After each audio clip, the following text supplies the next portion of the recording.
talk, that's dick talk, that's dick talk. I'm about to fuck this cash. Boom. We're back. Stick Talk episode, what are we, like 17, 18 now? This is 16. 16? Oh, it's close. 16. And as usual, J-Mac is trying to figure his shit out. Apparently he can't get on, so he's probably trying to find another parking lot or maybe a library or I don't know what. He doesn't have Tim Hortons there. What do you guys got for coffee shops? Dunkin' Donuts or something? They got Wi-Fi. Yeah, Starbucks.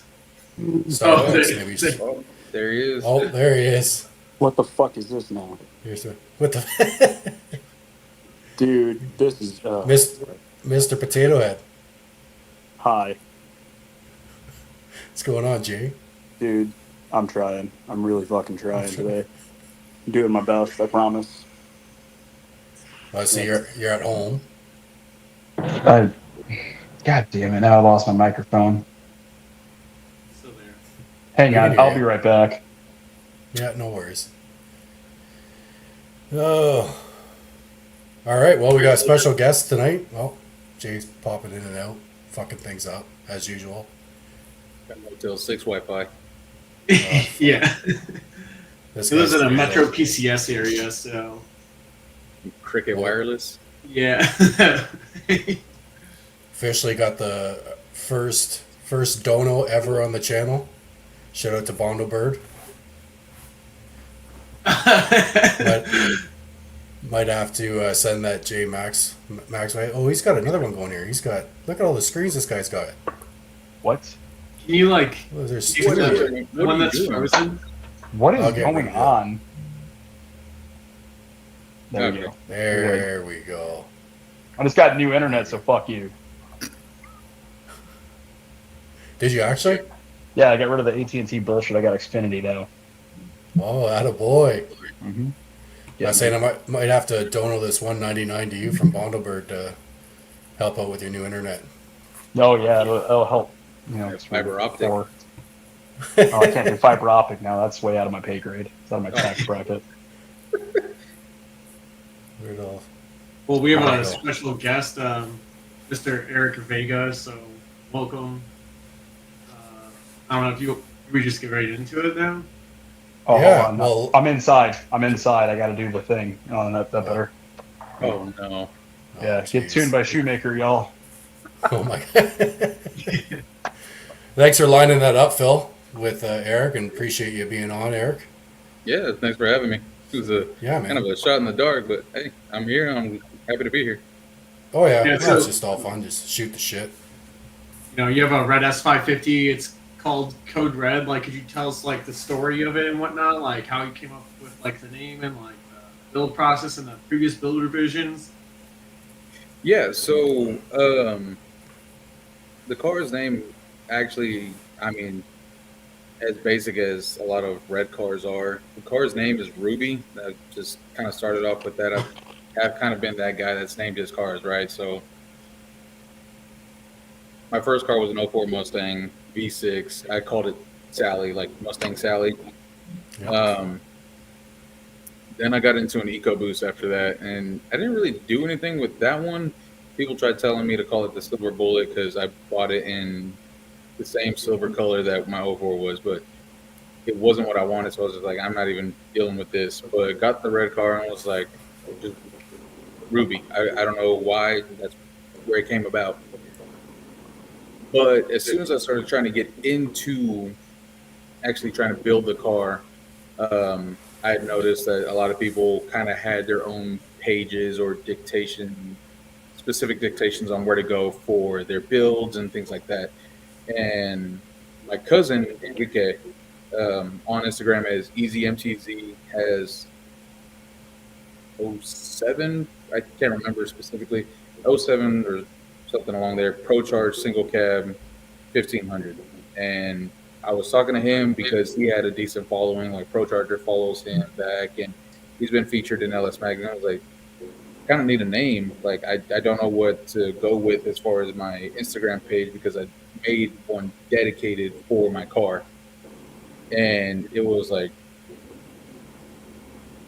Ruby 50, something stupid. It was just like I look back, I'm trying to think of like what it was called. I'm like, you were an idiot. Thank God for your cousin because he just came up with Code Red 50 off the rip, and he was just like Code Red 50, like it's a Code Red and 50 is coming for you, and it works because your car is a 5.0 Mustang.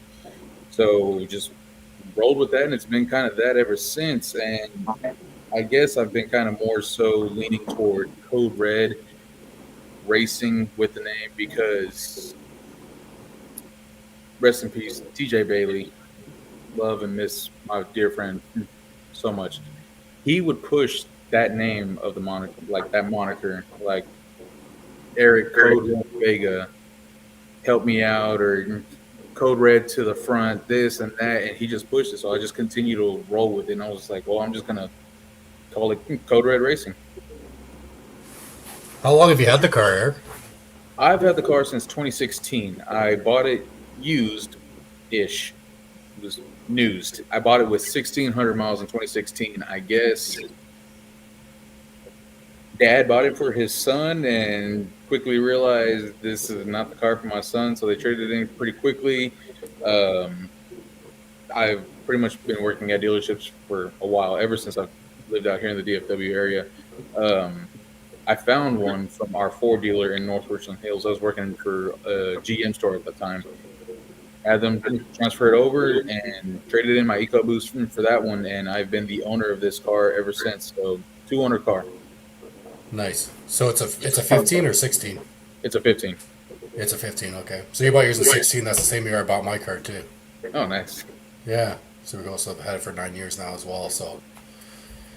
And then it's a stick car too, right? MT82 car is what Yep, still an I think it MT82 still car. is. Yeah. Calimer Stage 3 build, running an RXT 1200 HD. I have no complaints out of that clutch. Phil can testify because we've talked back and forth. I was running the Vengeance for a while, and it was a great street clutch. I advertised that for them. It's a great feeling street clutch, but what I was doing and running the Tamer, did not like it. It locked up on me twice, and people were trying to tell me, you're going to hate that 1200. It's so aggressive and this and that. I think it has better street characteristics than the Vengeance did, but that's just me. Now, did the cars, did you go through the NA stuff? Did you start with NA build before you went to Boost? I was the NA gay boy for a long time. Didn't go too deep into the weeds. I was trying to be as basic as I could. So good weight reduction. I didn't Houston gut it. I had full interior, the rear seat delete, racing seats, but kept all the carpet. The panels were on. Yes, I gutted the entire trunk because who cares about the trunk? Started off 18 manifold and just kind of worked progressively within stages of let me slowly get used to this. In hindsight, I should have just gone all out from the beginning. Yeah. Saved myself a lot of time and effort. But it was just around the same time of creating the page, we'll say, okay, now let's move forward and go little by little and see what it does. So ran it completely bone stock, had a sub in the back it was almost, I want to say it was 4,100 pounds with a full tank of 93. Holy shit. And it ran a 13.2 with a 160 foot. I know that car is supposed to be faster than that, but that's just what I ran. And yeah, probably the old adage of granny shifting, not double clutching like you should. I probably could have driven better. But it was just up late trying to see, okay, who's going to tune this? Bam, I tuned my 04 Mustang. I'm are they still around? Is that still a thing? What is the go-to for this? And this is where I'm still thankful for my cousin because he had his buddy, David Van Voris. He was like, well, my buddy's coming with his car, the same night we all went to the track and I ran that time. And I looked him up, saw what he does, and was like, Lund Racing. Okay. And then got into researching that and found the Lund Racing versus Palm Beach Dyno, VMP, blah, blah, blah, blah, blah. But decided on Lund Racing, have not had a single regret of making that decision at all. They've been the only tuners who ever touched this car. Now, I've been passed around with inline racing for a while because I've had Dakota, Nardi, Alex, Junior has me, like I've everyone's had their All of hand. them. Mondo bird, not but yeah, slowly just That's fucked up. worked through. Did the 18 manifold swap, lockouts. Did everything though to set up the car for the future realistically because I was like, cams aren't worth it. I'm not gonna go too crazy with exotic fuel and nothing like that. So I did, brakes, drag setup, the littles and bigs, the whole nine. Ran the bias ply tires for a while too because stick shift racing, drive shaft, all that stuff. And I was like, I'm gonna need all this stuff I'm gonna need all this stuff anyways. Why am I gonna push a 400 horsepower engine when I know there are other weak links that are just gonna be exposed even more so? So that's how I went about it. And then finally I was like, you know what? Everyone's running 10s with a 6R80. I want to see if I can do a 10-second slip with an MT82. And after many axles later and a diff and TJ just being the best prep guy ever, pushing me to make sure that I get it, 3 years after I started the journey, it went 1096 at 124 miles an hour. And after that, I was like, okay, we're done. I'm not going to go further into this because then people were like, okay, well, you're Cobra Jet, do the cams, just get the hell out of it. I'm like, no, it's time. I did what I wanted to. Now it's time to boost it. That's pretty badass. A 10.9 from an NA setup that's not gutted or cams, all that CJ, none of that stuff. So that's that's pretty impressive. 400 with me in it. Yeah. That's identical. We ran identical times. I did the exact same thing. I went 1096 at Great Lakes Dragway at 124, and I was about 3,400 pounds. Same shit. I had two turkeys, gutted trunk, kept all the interior creature comforts, AC, heat, all that shit. Drove to the track, cracked off the pass, drove home. I was like, fuck yeah. Hell yeah. That's dope.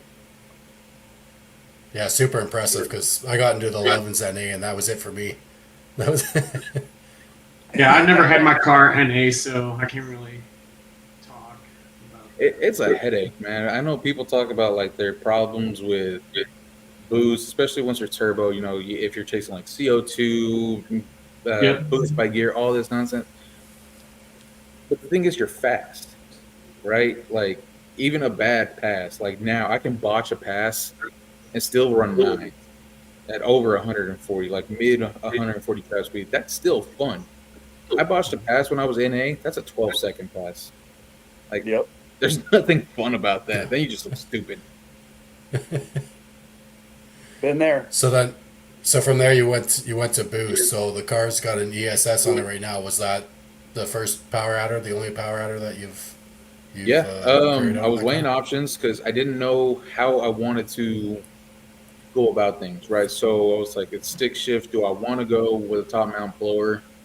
Is that going to be too much? Is like a TVS setup going to be too rowdy down low and the 60 foot and all that? It's already, rowdy enough as it is. Do I want that? Or do I want to ball out and go with a Whipple? They're a little bit easier being twin screwed down low and they scream in the top end. But I was like, still freshly married. We had just bought in a house. I was like, I don't know if I can, justify spending 10 grand on a Whipple kit. And it's like, I've heard all the negative effects of like running a Pro Charger and did the research on that and how they run their drive setup. Even though my cousin was running Pro Charger and he's gone 9-1s in a 200-pound truck. I was still kind of tempted to do it. But again, at the time, financials was like, well, what can I afford and spend? And On 3 was tempting. They were super budget friendly, and everyone was like, turbos. But I don't want to kind of deal with, boost cut in between shifts and this and that. Even though I run a watt box, it was still just like, eh. And I'm a Ford tech. I deal with enough turbo crap as it is. I did not want to deal with it on my own stuff. Just It's just more components, coolant right? lines and finding boost leaks at work, and I was like, I don't want to deal with that on my own. So, Man, speaking to my soul right now. I'm glad I can do that. So, and then Alex started kind of not discovered per se, but somebody was like one of the first to run an ESS setup in Lun's ticket system, and Alex like saw it and talked about it on his live stream and was speaking highly of it. And he was just talking about, I compare it, it's like the On 3 of centrifugal world. Basically, it's affordable, it makes good power, it's super. On the contrary, it's super easy to install. You don't have to take it off and on 3 times, right? The joke that Alex likes to do. This kit blindfolded, man. It could not be a simpler kit to install, and I love it. I was like, well,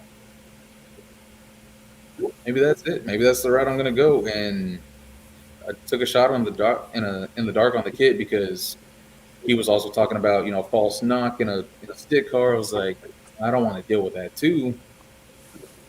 But he said it's kind of negated a little bit by their intercooler piping. It's all silicone and it's not rigid and will bounce off the body. So just went with that. I was like, okay, it's budget friendly. I can max out an ESS setup and still be under budget than an entry level Whipple. So that's, for me at the time, where my pockets were at, it was a no brainer. And now it's just kind of further gone off and off the deep end. I was going to be okay. I was like, I'll run 9s and I'll be okay. 9 stick car is respectable. Had a buddy was like, you say that, and it's not going to stop. No. So I went 947 and I was like, ESS can go 8s. I was like, yeah, I'm going to do it. let's go for it. I'm tired of running 9s already. I only had 2 9-second slips at the time. I was like, let's go for 8s. And the bug's there. So how fast have you gone with the car? The car has gone the fastest on the G3X setup was a 925 and cool November weather for Texas. And I matched it close enough in heat at Street Car Takeover with the new G3R setup for 928 at 152. So, but the only reason why it hasn't gone faster was because this stupid thing.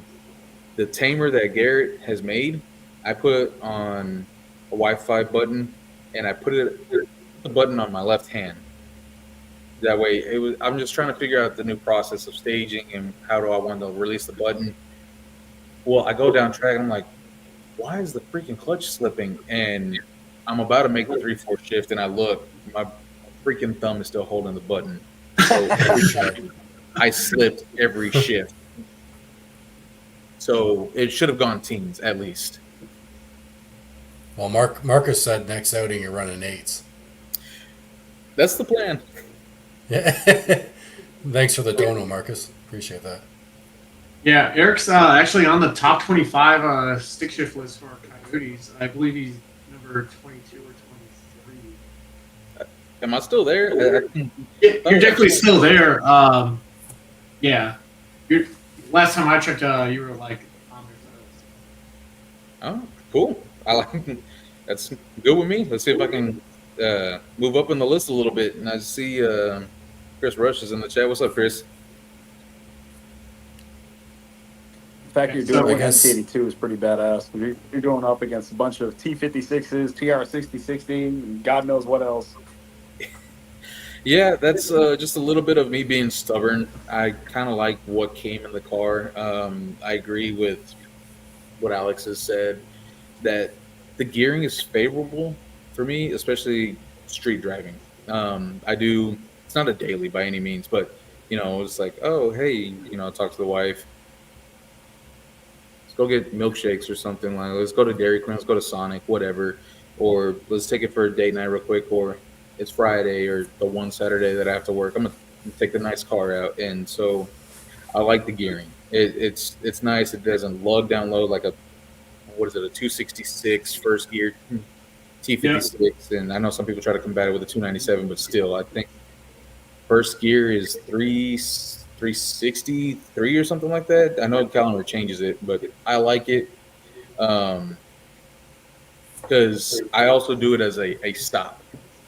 If I go T56, where am I going to stop? Am I going to go full face plated? Am I going to go 5.6 delete? Am I going to go complete slipper clutch at that long arm style clutch and dog ring, all that? I'm like, where's the finish line? There's got to be some reasonable point of just, So the MT82 kind of helps keep that barrier there. And how long have you been running that stage 3? For a year now. Okay. I guess it's a stage 3.5. I got the stage 3, and at the time that the Vengeance first shit the bed, Calimer hit me up. My rep there, Dylan, hit me up. He was like, "Hey, well, if you're gonna be down for a little bit, send the transmission back. We want to just double check, make sure it's all good." Bonabird, I think you're correct. I just can't remember off the top of my head. They were creating their own main shafts, so like their Billy badass main shaft that should handle 2,000 horsepower. It was like, we want you to test it for the time being and see how it does. So I know Sam Werner is also running this same setup. He's kind of got a little bit more in his. I think I just got the main shaft and all the stage 3 stuff. And paired with the McLeod, it shifts like butter. I can only speak from my experience.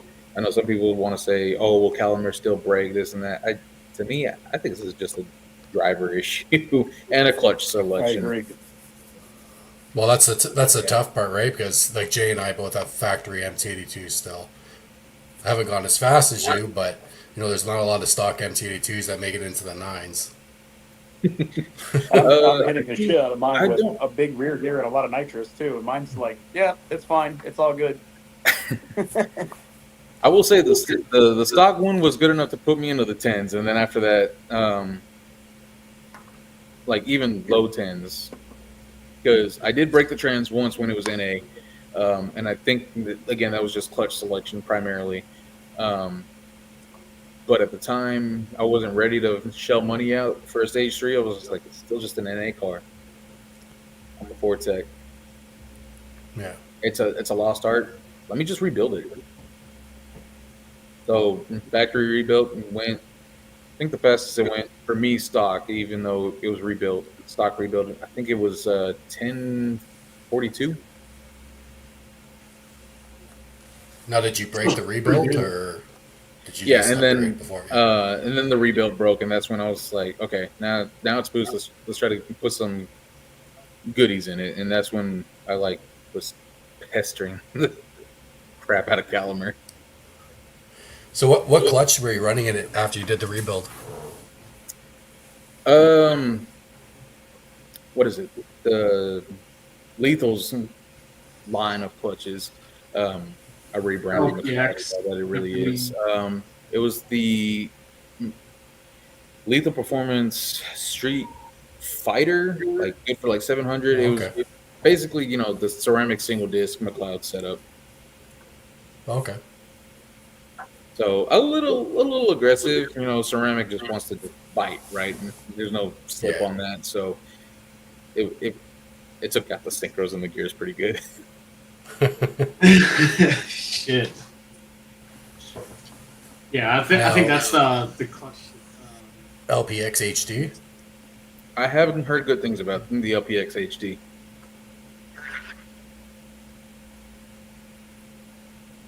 Now, is your motor it's all apart on Chris?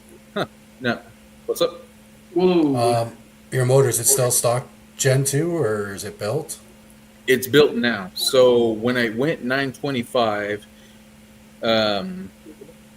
TJ was pushing me. He was like, go again, go again. I was like, I don't know, something's just not sitting right. And I was having some issues with the clutch switch and all that. So it was a good thing that I stopped because I brought over my buddy Steve Ellis, who's kind of a guru within the Coyote world. Brought him over. I was like, hey, Steve, like, make sure I'm not tripping, man. Like, let's listen to this thing crank. So I put it in clear flood mode and it was just, as y'all know, just putting the gas to the floor and try to start it. And it sounded weak. And there was a little bit more smoke than I cared for coming out of my catch can. I was like, that was not right. So took it home, compression test, cylinder 8 had 100 PSI. Which that was, 5-6 years of just beating on it, especially NA. I did not care. When I was NA, there was 7,000 RPM launches off the two-step. I beat it like it owed me. So did you build the motor yourself, or did you buy a built motor? Or? Steve and I had a local machine shop build the bottom end. I bought some of the stuff. So it's got a Boss 302 crank, 2JM. Did sleeve it, and it's got I put a good set of rods and pistons in it. I-beam pistons. I think or I-beam rods. I think they're CP pistons. I can't remember though. They took care of that. And then I assembled everything at home. Took care of everything else. So sleeved, O-ring, rods, pistons, good crank, head studs. While I was down, I was talking to Junior about, where we wanted to go. Not like he tried too hard, but he was like, I would throw a set of cams in it too. You running this blower, you need all the help you can get. I was like, well, you didn't have to say the quiet part out loud, I know, but so stage 3 NA comp cams and on E85, so and a good refresh set of phasers. Pretty simple, nothing too crazy. And how much boost does it make now? Last log that I saw, 21 pounds of boost. Nice. Yeah. Is that on a kill pulley, or do you still have like more headroom to go with the blower? It was on a kill-ish pulley. People have ran smaller. It was on ESS's. They call it an 87.5, which I was running into some belt issues. And shout out Chris Bailey at Bailey's Performance, Dodge guy. I got in contact with him. I was like, well, he knows Hellcats. He knows all about making belts work and this and that. The 87.5 wasn't actually available, but with GripTech, the Vortec and ESS pulleys are very similar. So it was actually a 3-4-5 pulley that I ran, and that's the pulley that it made 21 pounds of boost on with a factory crank.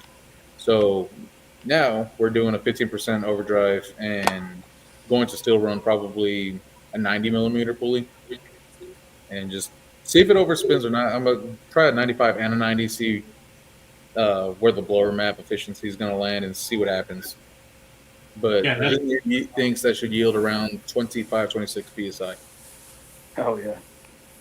Hell yeah. That's sporty. That's fucking sporty.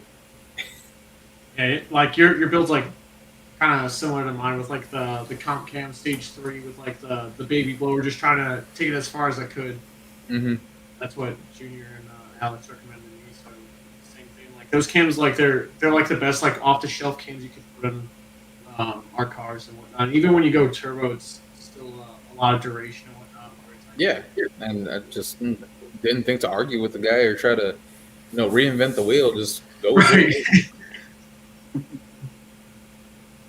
Yeah, I'm gonna have to make a switch to those as well because whatever Trunk Monkey put my fucking motor together used intake only cams with Boss 302 exhaust cams, and it's not ideal for what I'm trying to do. It may work, but let's not. It's good for like the wheel boosted like you said.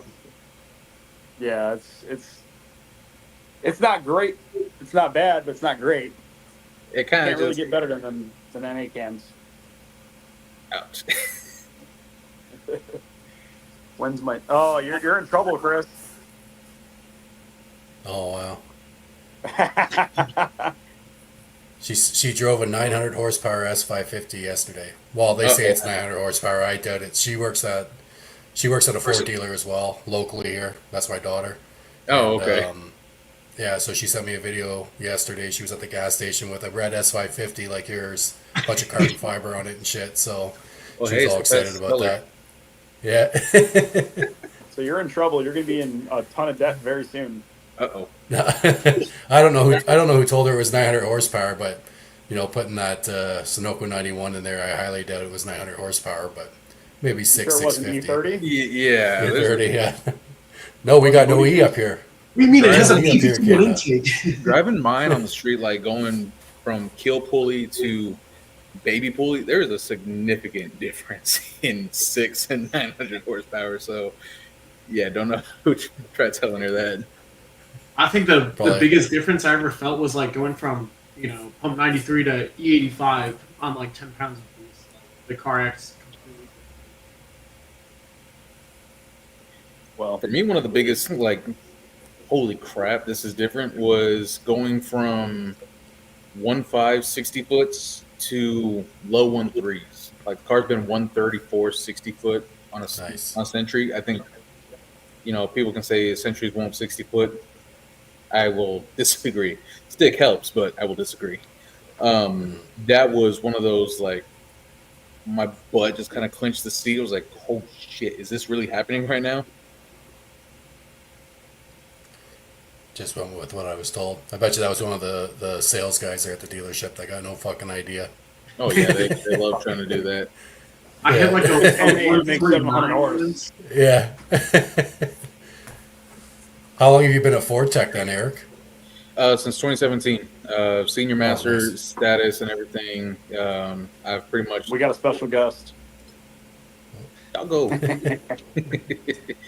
But yeah, since 2017, senior master, I was kind of raised or like trained to be everything. It started off with my manager when I was at Chevrolet. He moved to the Ford store. The Chevrolet store got bought out, and so I hit up my manager and said, "Hey, y'all got any openings?" Brought me in super quick and simple, and it's always kind of just he's ran his mentorship as a you want to make the most amount of money possible. You got to be able to work on that car from front bumper to back bumper, and that's the way I tackle things. And so while because there are still dealerships that like running, specialized categories. Like where I'm at now, we're still categories. So there's AC, trim, electrical, drivability, heavy line, transmission, front end suspension, and so even now these younger guys are still getting molded towards that, and they're like, "Well, I don't do that." And so when that category kind of gets low, what are they doing? Just sitting there with a thermal up their butt. On me, I'm like, I don't care, just give me something. But now my manager has gone a different route with me personally. We had an upfit tech that wasn't exactly working out, kind of putting a bad name on the dealer. His work quality wasn't exactly it. So my manager knows that I mess with aftermarket outside of work, even though I don't mess with lifts or go off roading or anything like that. But he was like, "Hey, on a marketing standpoint, let's say we have a senior master doing all our stuff. Like it ain't just some Joe Blow, quick lube tech putting in your lift or your Whipple. It's an actual trained technician. So that's where I'm at now. I'm doing all the performance stuff, I guess. And so it is Texas, so there's a lot of lifts on Broncos and F-150s that we do. But there's also plenty of Mustangs that I'm doing Whipples on, Rouches. Done a couple of Rocando trucks. We've actually dropped a couple of them. Some decent little 3.5 drops, throw a Whipple in it, and they do a decent job. They at least ordered the 4-wheel drive ones too, and so they pretty fun. Nice. The coolest little batch that we ordered a shitload of Nightmare trucks. So it's Roush Truck Nightmare. I don't know if y'all have ever heard of them. They spell it Night as Nite, and they were a bunch of single cabs. solid done trucks. They're nice. And threw a bunch of Roush's on them to the point to where we can't get kits anymore. I think there's a couple of parts on back order, but Roush ran out of kits to send our dealership specifically. So we're kind of waiting in the water on that a little bit. So what are your thoughts on like the Coyotes, the newer gen Coyotes versus older gen Coyotes? Because obviously you've seen everything probably from Gen 1 right up to the most recent. Gen 2 is still king in my opinion. Yeah. You just can't beat the advancement of where it went. So like the Roadrunner was kind of the predecessor for the Gen 2, and it mimics a lot of what the Roadrunner was, and then just tweaked it a little bit and made it just that much better. There's no DI to get in the way of certain things, because at a certain point DI actually gets in the way of performance and kind of just kills things. It's a little rare, but if you want to get super serious, there are plenty of people that do DI deletes and things like that. And I noticed certain things didn't quite go, or didn't quite match up as far as quality control went with the Gen 2. I was a huge advocate of like, you don't really need to do oil pump gears. My car never had oil pump gears on it, and I beat on the limiter like crazy.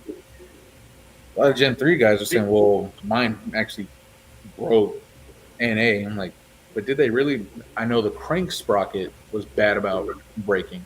I've even seen it on F-150s, doing phases on F-150s, trying to get the freaking crank sprocket off, and it's not coming off, and look down there and see it's cracked. So I think there was a material change in there somewhere along the lines. And Gen 4, it's okay. I don't like 93. We've seen plenty of Shelby F-150s coming in, and, you know, shame on Ford and Shelby for advertising 700 horsepower trucks and people thinking they can, oh, well, I'm going to pull you down just a little bit. It's fine. Those cats get clogged up super freaking quick, and then you got a hole in the side of the block. Shit.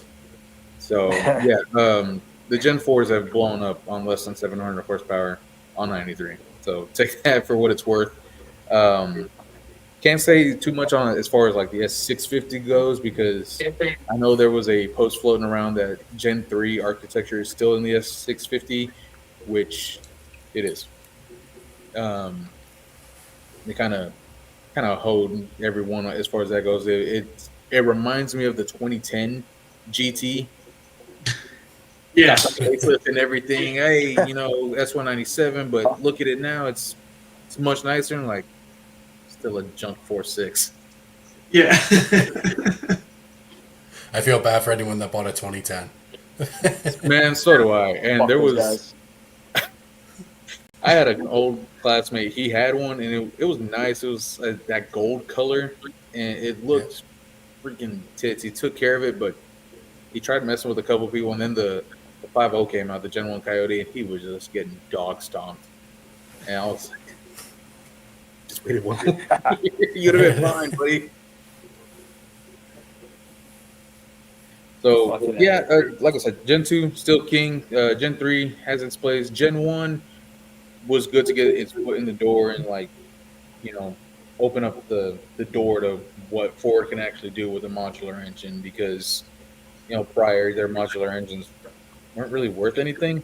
I mean, the 4.6, any kind of iteration of it, 3-valve, 2-valve, PI, non-PI, it just, I mean, even the dual overhead, the 32-valve and the Cobras, I mean, they can make decent power. Garrett's probably going to, you know, message me later, talking Cobra for life. I'm like, Oh, he should be. He'll be on. He said he was running all right, late, cool. but he'll be on. He's coming. He's coming. So, Bob said, I like those Gen 4 heads. 4.6.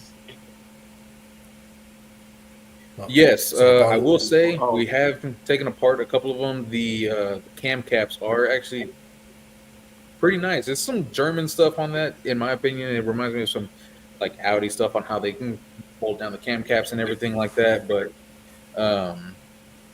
can't argue with that. They are pretty nice. Kind of a pain in the butt to work on as far as like our end, but like,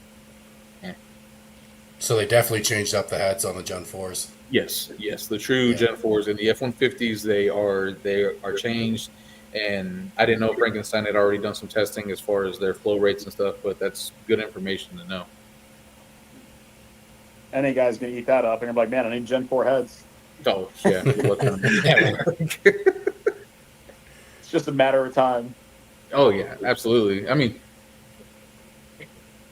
people already. Hey, there's Garrett. There he is. He's in the comments. Uh-oh, he's lurking. He's probably trying to get in. Let Hey, him Phil, enter. how do you feel about ghost watchers and people lurking in the comments? I think it's funny. I think one of them was in here earlier. Oh, really? Yeah? Yeah, I heard they're going to rope you into it. they're gonna rope me into it. I saw them commenting like, I don't know who the fuck these other guys are. Okay, yeah, I'm a nobody. But Thanks, William. You should have came and said hi. You see my car, KD. Appreciate that, man. you should have seen Chris at KD. He was doing burnouts and shit, like trying to make it a takeover out there. Dude's a savage, Oh, man. Lord. He had a big old Hellcat sticker on the side of his Mustang. Well, there's I nothing saw else. him, Nothing else going on. Well, I was heavy into the White Claws that day, so I probably shouldn't have even been driving on the track. So Blasting You're not the supposed smoke to detector admit that beep on the radio. podcast, Just buddy. they ended up kicking me off the track. So, but I don't blame them. I was being a bit of a goon out there. So, hey, but the crowd they wanted some action, man. They came out to see some racing. There was the rain, nothing was going on, so they were just moving the cars up and down the track, just trying to dry the track. And they're like, "Light it up, light it up." I'm like, "Got to get these people a show, man. They're sitting around bored as fuck. They were hyped. They were loving it."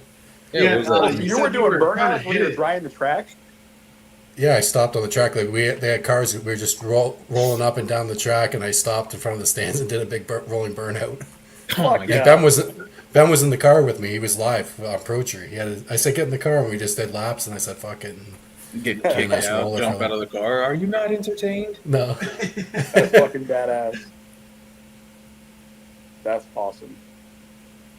That's what he does.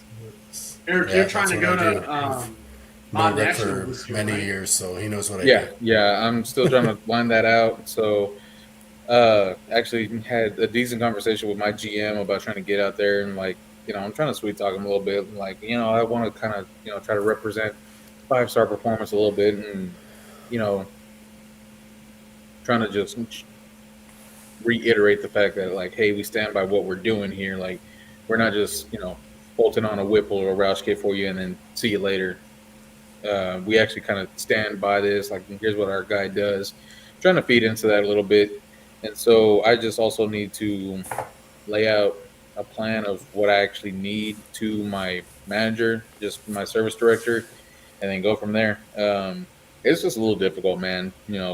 Family life, and for me personally, I'm from a broken family, so I got to jump between 2 different families around holidays on top of my wife's family, which at least thank God they're local. That makes it a lot easier. But my mother's family's in West Texas, and my dad's all the way up in freaking Minnesota. So Oh shit! I got to choose my time wisely and carefully. Especially also, I'm also gunning for 2K.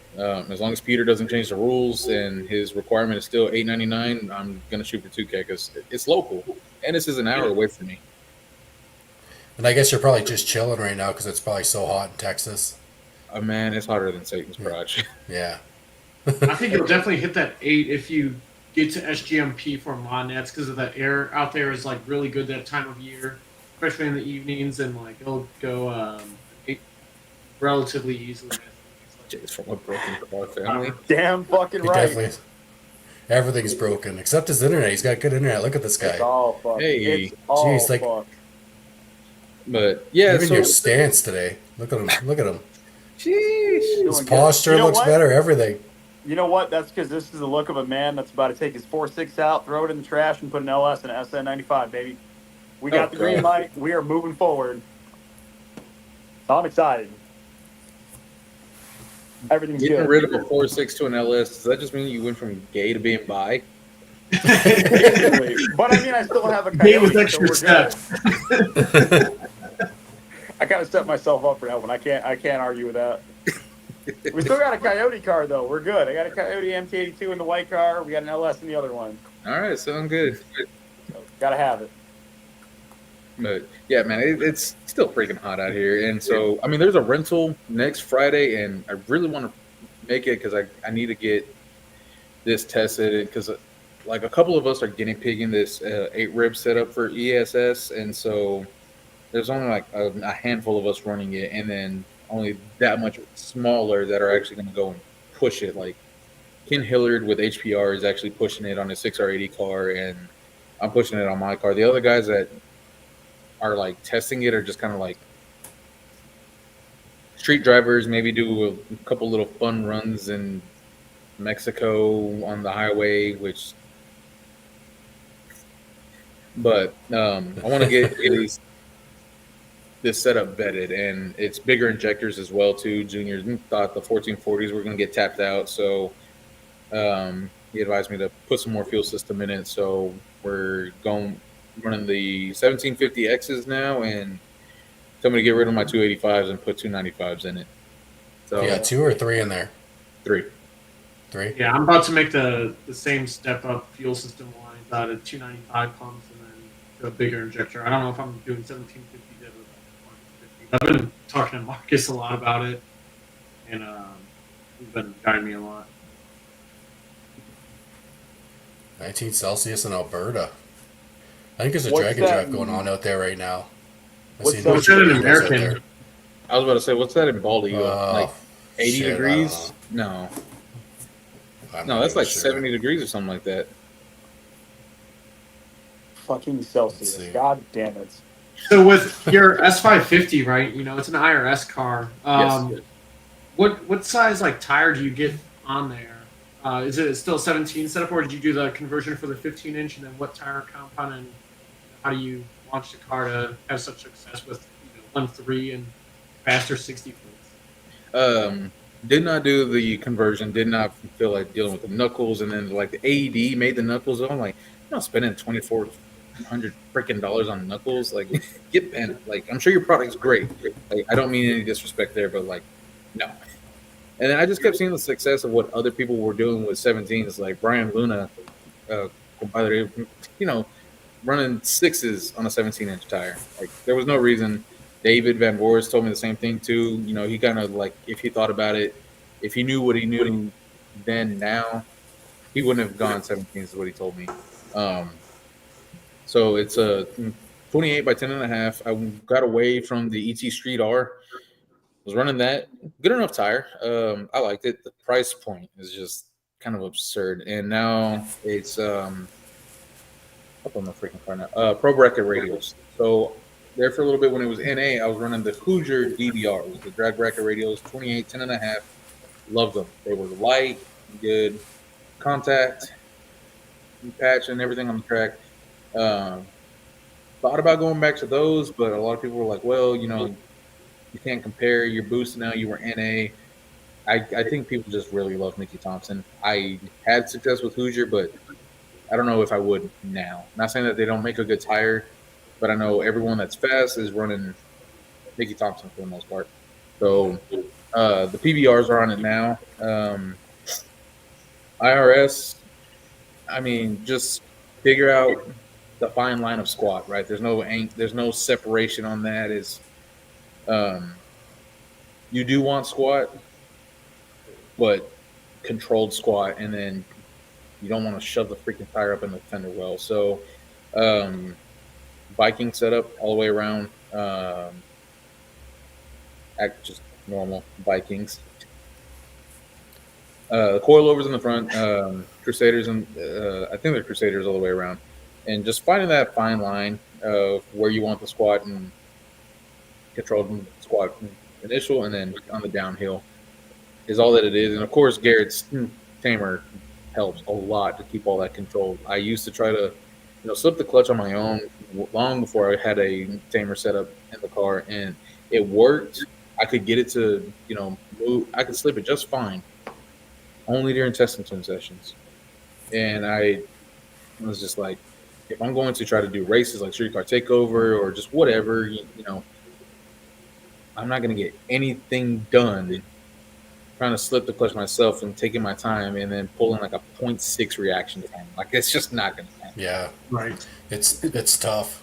It's tough when you're, especially heads up, going off a light, trying to think to slip the clutch and cut a Right, good like light. move slow and controlled when you see the light and you just want to go. So Yeah. that's where the tamer setup came in. Do you think Yeah, we I'm could excited to get cut to my the small hands video on it. we have of the tamer, Chris? Oh yeah, I think I downloaded it. I did. So let me Like, see I if think can the figure it tamer design on the S550 is better than the S197 because it looks super tucked in. It rides really high up there. Where S197, it's still out the way and whatnot. But it's still great either way. out. I don't know. I'll tell you, it looks better than mine because I don't have one. So Oh shit. Is that a Damn. silent dab at Garrett? I was saying to Tony because when I was at KD, I left at like I think it was 3,500 RPM, which is fuck all. It's still cut there. I think it was a 150 or 160, 60 foot. But like I need to leave with a lot more RPM, but it would be definitely helpful with the slipper. Yes, absolutely. Oh, you guys see it on the screen there? Yep. Oh yeah.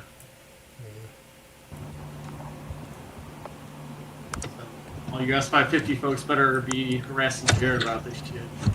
What are those? Got the damn moccasins on. Good old redbacks, man. They're reliable. Yeah, I don't know if my buddy Ryan is in the chat, but Ryan, you need to get this for your car because you gotta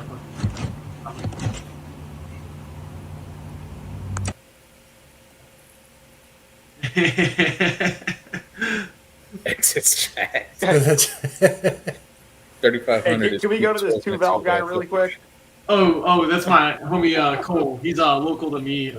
Yeah, we were dogging on the 2 valves a minute ago, but you know Jay here said he was going to whatchamacallit, take his 2 valve. We're gonna take that. We're gonna take that 2-valve and use it as a mailbox and put it on the front lawn or something. It says 3,500 is peak torque in a 2-valve, but it's also peak RPM too. So Fucking we're gonna go ahead Coyote. and we're gonna go ahead and put a man's motor in there, a young man's motor, an LS, and do more than that 2-valve probably would ever do on a stock bottom end. So as all the LS queers say, stock bottom end, stock. Man's got those So- Morton Salt Rain boots. Man, I know you ain't talking. You wear New Balances without a Corvette.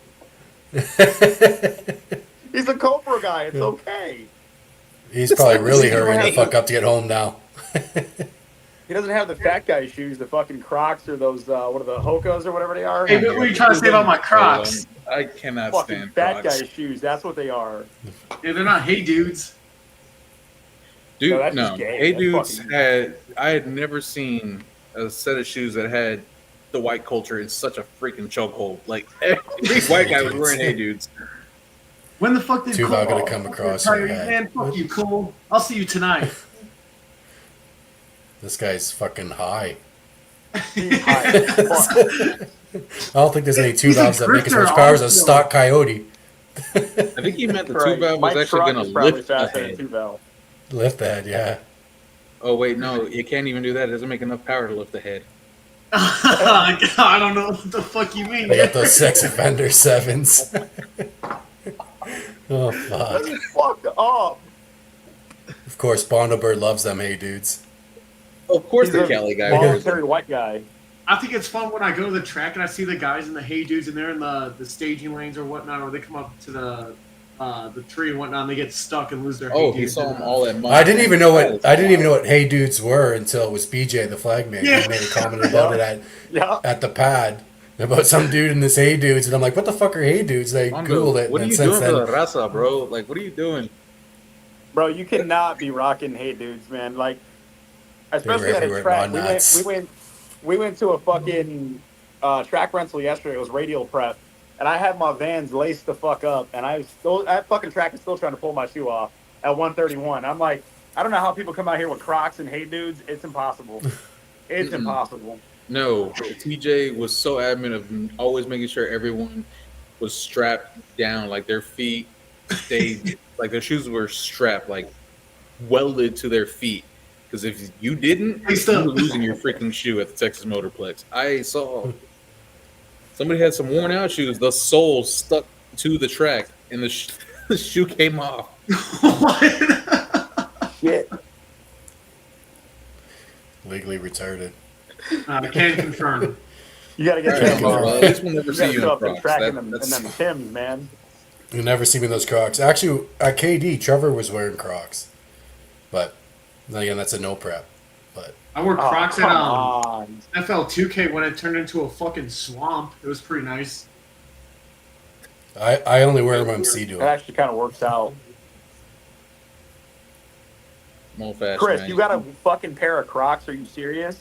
Yeah, just the sea do, because they're meant for sea doing. Because then when you stand in the water, when you're putting Okay. the sea do in the water and shit, not getting all the fucking weeds and whatever the fuck's on the bottom, glass and shit in your foot. You don't like feeling the feeling of HIV crawling around your feet? No, not Wow. really. I mean, I love my Unbelievable. Crocs. No. They're actually pretty comfortable, but I still wouldn't wear them out in public other than. You know what else is water. comfortable? A simple pair of Crocs sandals. slander. Yeah. Yeah. I have a video of losing my New Balances that Braden did. I won't tolerate this Croc slander. Oh, the fucking suicidal sausage. No, Sean is back. Oh, Croc slander is gold. Oh, okay. Hell no. We'll see about that. Phil getting jaw checked. What did you Damn. get jaw checked with, though? The 2-valve. He wears them at work secretly. Me, the Crocs? No fucking way. I wear Tim's. Tim's at work. I can see that. You Yeah, damn I wear lying. Tim's all the time. Tim's are comfortable as fuck. Did you wear the Yankee no brim, too? The Yankee no brim? No. Fucking Tim's. No.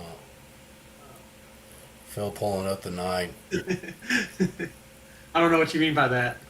Yeah, I got a pretty good idea. 9 inches. That's They call him 9-inch Phil for a reason. That's why he got the mustache back. You gotta Who's color running code lower on that control muscle. arm relocate control. brackets, and at what hole are they set at? Also, what rear spring? Nitrous a bias, but I think he has an S197. I'm pretty sure. Yeah, I think that's a loaded Yep. question because, I like, got mine in the It top is. hole for... It, Yeah, I got mine in the top hole for backside racing, and I also got Billet Pro Shops adjustable spring purchase with I got Viking 110 springs in the back, but that's also for backside racing. For radial racing, you're gonna want a different setup. For prep racing, you're gonna want a different setup. It all there's too many variables to say this is what you need. yeah, I can't Yeah. remember exactly what springs I have.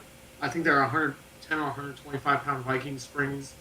But I had to readjust my control arms, obviously, for the no prep thing, and then go into prep. Like, I kind of detailed a little bit of that struggle in my last YouTube video.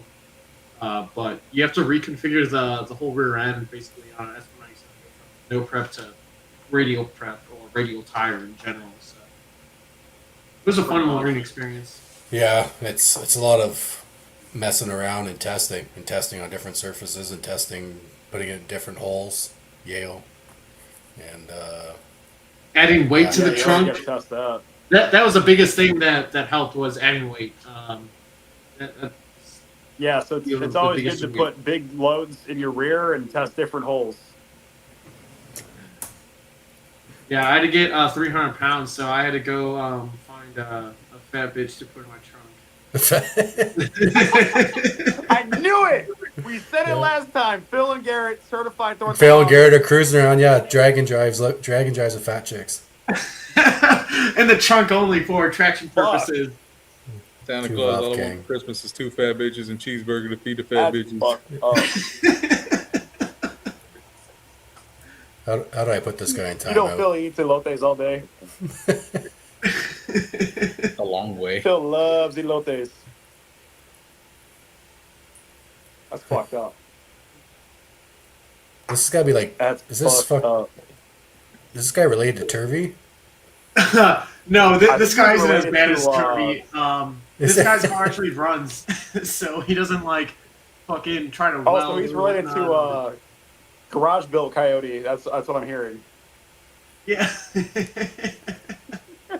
I wonder where he's at This guy tonight. is turgid. Yeah, I Where thought Kirby's Ryan was at gonna tonight? harass us. No, garage built. Oh, I was saying, wow, you're thinking of Turby. That's really kind of you. Well, that isn't he like Turby's sister or something? Oh my lord. Jeez. Oh, god damn it. You know, we can't talk about Turby's sister. That's Alex's future wife, man. I forgot who it was we introduced on the Patreon or whatnot. You said someone was Turby's sister. I don't know. Probably you. What the No, fuck it you waiting wasn't on? me. I thought it was either you, Bullshit. Jay, or Chris. Oh, jeez. Yeah, it was Chris. I'm guilty of that. I'm the one that said that. Yeah, that was me. Sorry, Chris. Fucker. That's fucked up. So you got much weight reduction in that car, Eric? Or Yes and no. It's all getting back added in now. Like when it was NA, it was 3,400 pounds with me in it on an eighth of a tank of gas. NA gate stuff. But now run a minimum of half a tank, and I think it was back up to with the blower and running that much fuel between half and 3/4 of a tank. I think it's at 3,600 with me in it, and now I just got the 6-point in there. So now, luckily, cages aren't as heavy as they used to be. My fab guy thinks the 6-point probably only added about 60 to 70 pounds, but I'm like, still 60 to 70 pounds, my guy. Like they say, for every 100 pounds, it's a tenth. Like, need all the help I can get here, buddy. well, I guess with that car, you're fine without the cage legally until was it 9.0? 899, yeah. Yeah, but for me, a little bit of the deal was like, I mean, I'm gonna do what I want regardless, and for the most part, within respect, right? But kind of like the fine line agreement between me and my wife was, she said, "You can go as fast as you want. I don't care. Just be safe." Oh yeah. So, I've been rocking the full suit, and there's a parachute on the car and everything now. I even told her, I was like, "Look, I know the rules are it's 150, but I'll put a chute on the car once it touches 140." So, took a little while, but then I got it on there. So now there's 6 points in there. Now I can actually run my harness and actually use my Hans device just in case anything can happen. It don't matter even if your car runs fine. I've seen, hell, it happened to Brian and my buddy Thomas. That dude with Eleanor.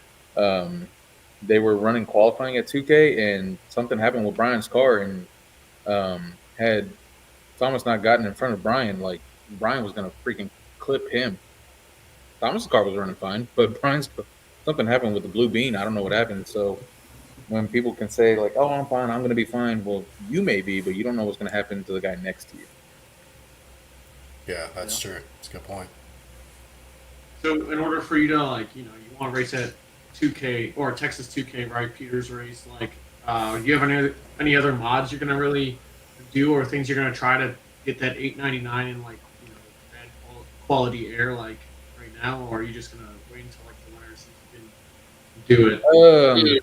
Try to pull some more weight back out of the car. So pull a passenger seat. That's 20 pounds. I don't need to be in there realistically because I don't have a passenger running down the track. Maybe try the lightweight battery game a little bit. I know some people have mixed reviews about it, voltage and all that. So maybe try that, and then just because after that, there's really nothing else. Like the setup, that head unit is going to be pretty much tapped out as far as pulleys and all that go. So it's really just going to be the weight game. Maybe get a carbon hood that actually is light. This one weighs just as much as the freaking stock hood. You have to curse TJ a little bit for that, but I really wanted a carbon hood. He had one. He hated it. We ended up trading hoods, but the hood's not going to go anywhere, though, because the last thing I have of TJ to actually kind of remember him by. But that and just be. Maybe carbon doors or the fiberglass doors. That's really about it because I don't want to make a power outer switch just yet. I want to commit, and TJ wanted to see me get eights with this setup, so I'm gonna do it. Which power outer do you think you'd go to once you max that out? So with David being, one of my sponsors, Coyote Direct, I've talked to him a little bit about him. Like, what would you think? What route should we go as far as a twin kit if I did decide to do that? David has his own twin kit that they kind of make in house a little bit, so would probably do that. Just stand support my boy and go that route, and we'll just have to decide if I want like mid or top or bottom mount. Bottom mount's going to be the cheapest and cleanest, like hideaway power adder, but I don't want to worry about turbo scraping the ground or anything like that. So it would be a top mount, and it would try to go as legit as I could. Uh-oh. My boy's not.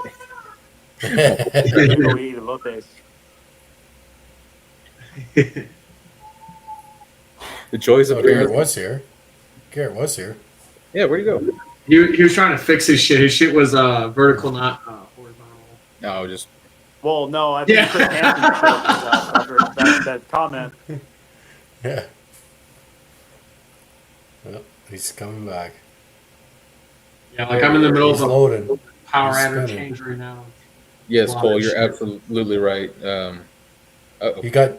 Did you switch internet, Jay, with Garrett or? Apparently, I maybe. Who knows? No, bad storm. Garrett, get out of the Metro. shop, bro. Over by Garrett. Dude, we're both SN95 bros now, so I think like we just share the problem. SN. Oh yeah, I guess this is an SN. No, New Edge. Technically, it's just New Edge. It's the same fucking shit. Yeah. It's all they're all Fox 79 bodies. through 04. They're all Fox bodies. That's all it is. S197s too. It's a fucking fancy Fox body. That's all it is. Yeah. So No, dude, the Fox body I think has a lot more to offer compared to the S197. S197 is just the Fox body that has not gone on Ozempic yet. And Like if loves you're gonna the like no Golden prep Girl. race, no, but the as far four as link the is Fox way body better. goes, from its first year of production, I think it's 87 or something like that, or maybe sooner, all the way to 04. Like if you look up suspension parts and all that, it is 79, 79. It's all the same, and so I just call the New Edge or the SN95 a Fox body with a 5 lug and a body kit. That's all it is. That's all it is. Unless But you're I weird like think Garrett and you Cole's have a message Cobra. here, regardless of what you're running, 11s or 8s, safety is never a bad investment. He's absolutely right. I've seen people get whiplash, like just tapping the freaking wall. So yeah. Hey, Gary, you got to figure it out, buddy. Good morning, Mr. Garrett. You Yeah, beautiful my son of a bitch. Metro PCS has been acting up. So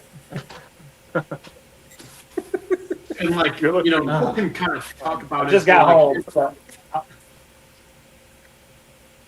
Welcome in back, my buddy. area, like the safety shit, like people don't take that shit for real. They need to, man. And You guys I've mean you're seen. not ratchet strapping your seatbelts? Oh my Like, god! I see Did y'all people see the making clip flags of that guy like at a no prep race in a Mustang? Of course, it's a freaking Mustang, right?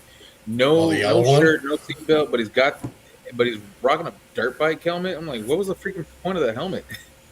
The more you watch that video, the worse it gets. Yes, All I People didn't over see if think I it's can cool. find Like that. everybody's like viral about it, thinking it's the coolest shit ever. Like, no, that man is stupid. I found nothing entertaining about that. Like, it was so stupid. And this is kind of the problem too. Like, I like her; she's overall fine. But there's this guy also. So like, I'm bouncing around. Letitia Hughes is like a huge advocate for some of the no prep stuff, and like, what is that one dangerous track in the War in the Woods or whatever?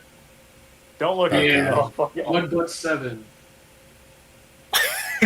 Chase, like, there's so many people there that don't want to take their safety seriously, and Letitia's standing by, like, well, if they make that decision, that's on them. I'm like, but you're just encouraging that kind of behavior a little bit. Like, tracks need to take it a little bit more seriously.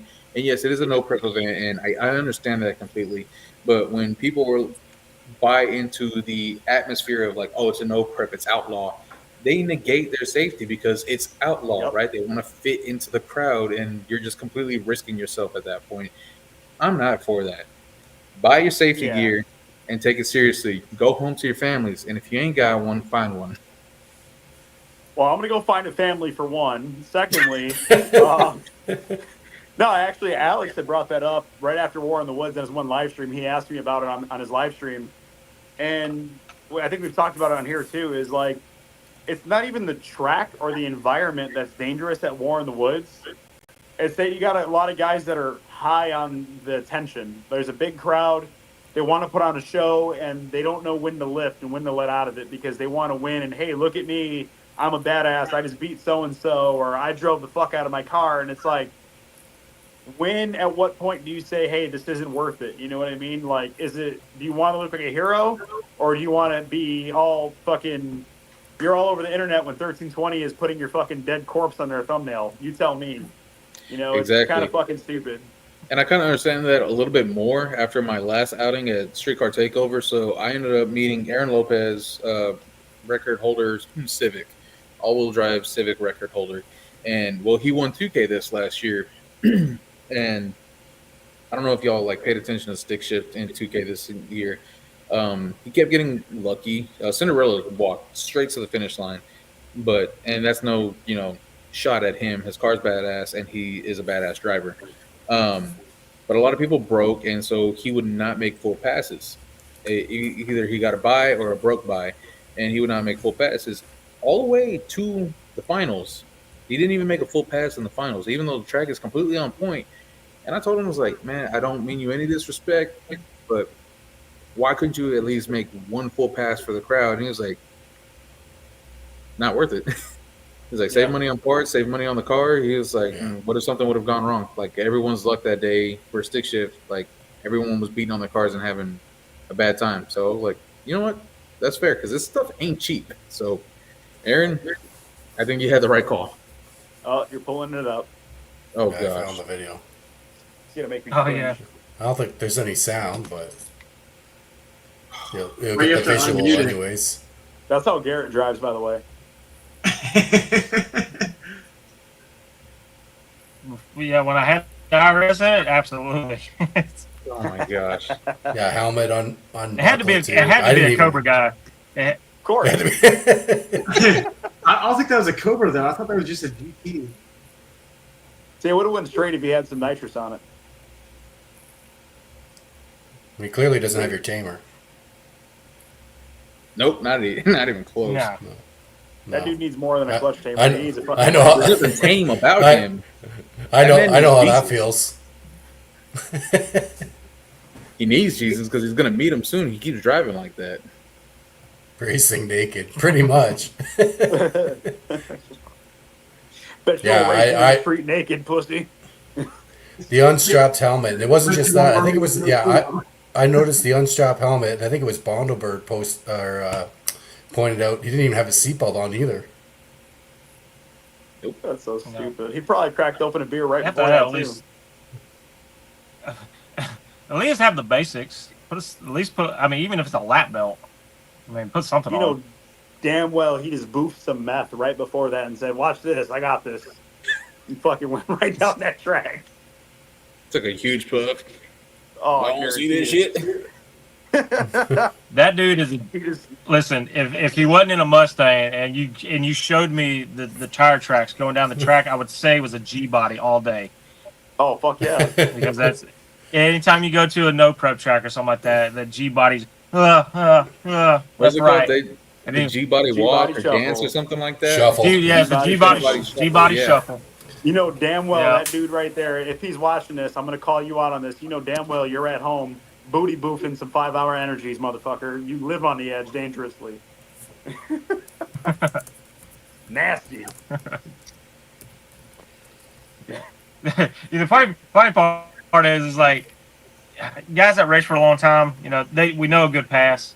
You want to see one, it just A to B, like straight as an arrow. But then you go to the grudge And they're track, the slowest looking passes.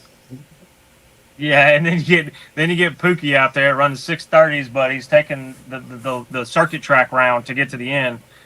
Anyways, and then you Like got that his hype golf man. He's like, I told y'all, stop playing with us right now. Stop it. And so they just Bro, ride out. It's even- like, dude, your guy just hit a guardrail.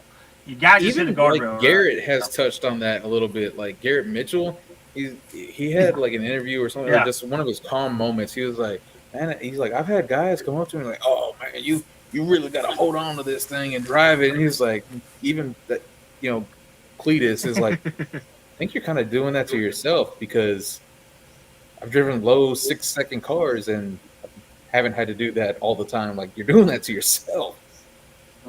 I'm like, It's if the that same Goober of mentality a man as- can say that, then 630 guys, you got no excuse. Sorry, y'all. It's the I'll same do better. mentality as you get the guys that got to skip and they try to rev it 9,000 times to get it out. Same thing, you just got to drive through it. If it takes 12 left turns to get to the end, you just got to drive through it. So And drive through something else at that point. Fuck. yeah, like a wall. Yeah, the embankment. But you know what? So Those are the same guys that don't spend money on purges and bang it through the motor, and then wonder when they send their intake 50 feet in the air what the fuck happened. Here's some G-body shuffle for you. oh no,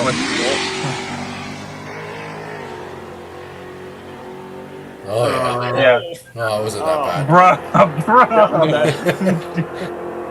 Ain't no way I'm getting next to that guy. No, never. Not a chance. I was once Pookie, that guy. okay, Pookie say he can drive, but I'm still not trusting it. I'm an ex-Pookie. Fucking A. Like at the spring break shootout this year, like I raced Skylar in qualifying, Skylar Hardy, and we launched, and my shit went sideways, and like I just fucking drove through it, and then like everyone was like, "Yo, like, what the fuck were you doing? You got real close." I'm like, "No, I didn't." I looked at the footage. I'm like, "Oh shit, like, it's not worth it sometimes." For that 2 seconds, your credit score was a 430. It was.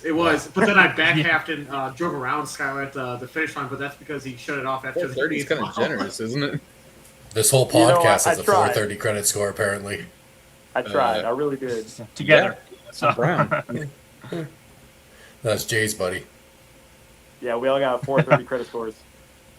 I think it's interesting that that point you brought up, Eric, with the guy that got the broke by and like made his way all the way to the finals in TX2K, because like that happened in 2021 also with Bryant Rogers when he didn't have the fastest car there, and like he had the twin turbo Coyote car, and then I think he ran his PB there, it was like an 826 or something on but the car was like honking, and he just had a more consistent car that could get down compared to all the other fast guys that broke or couldn't.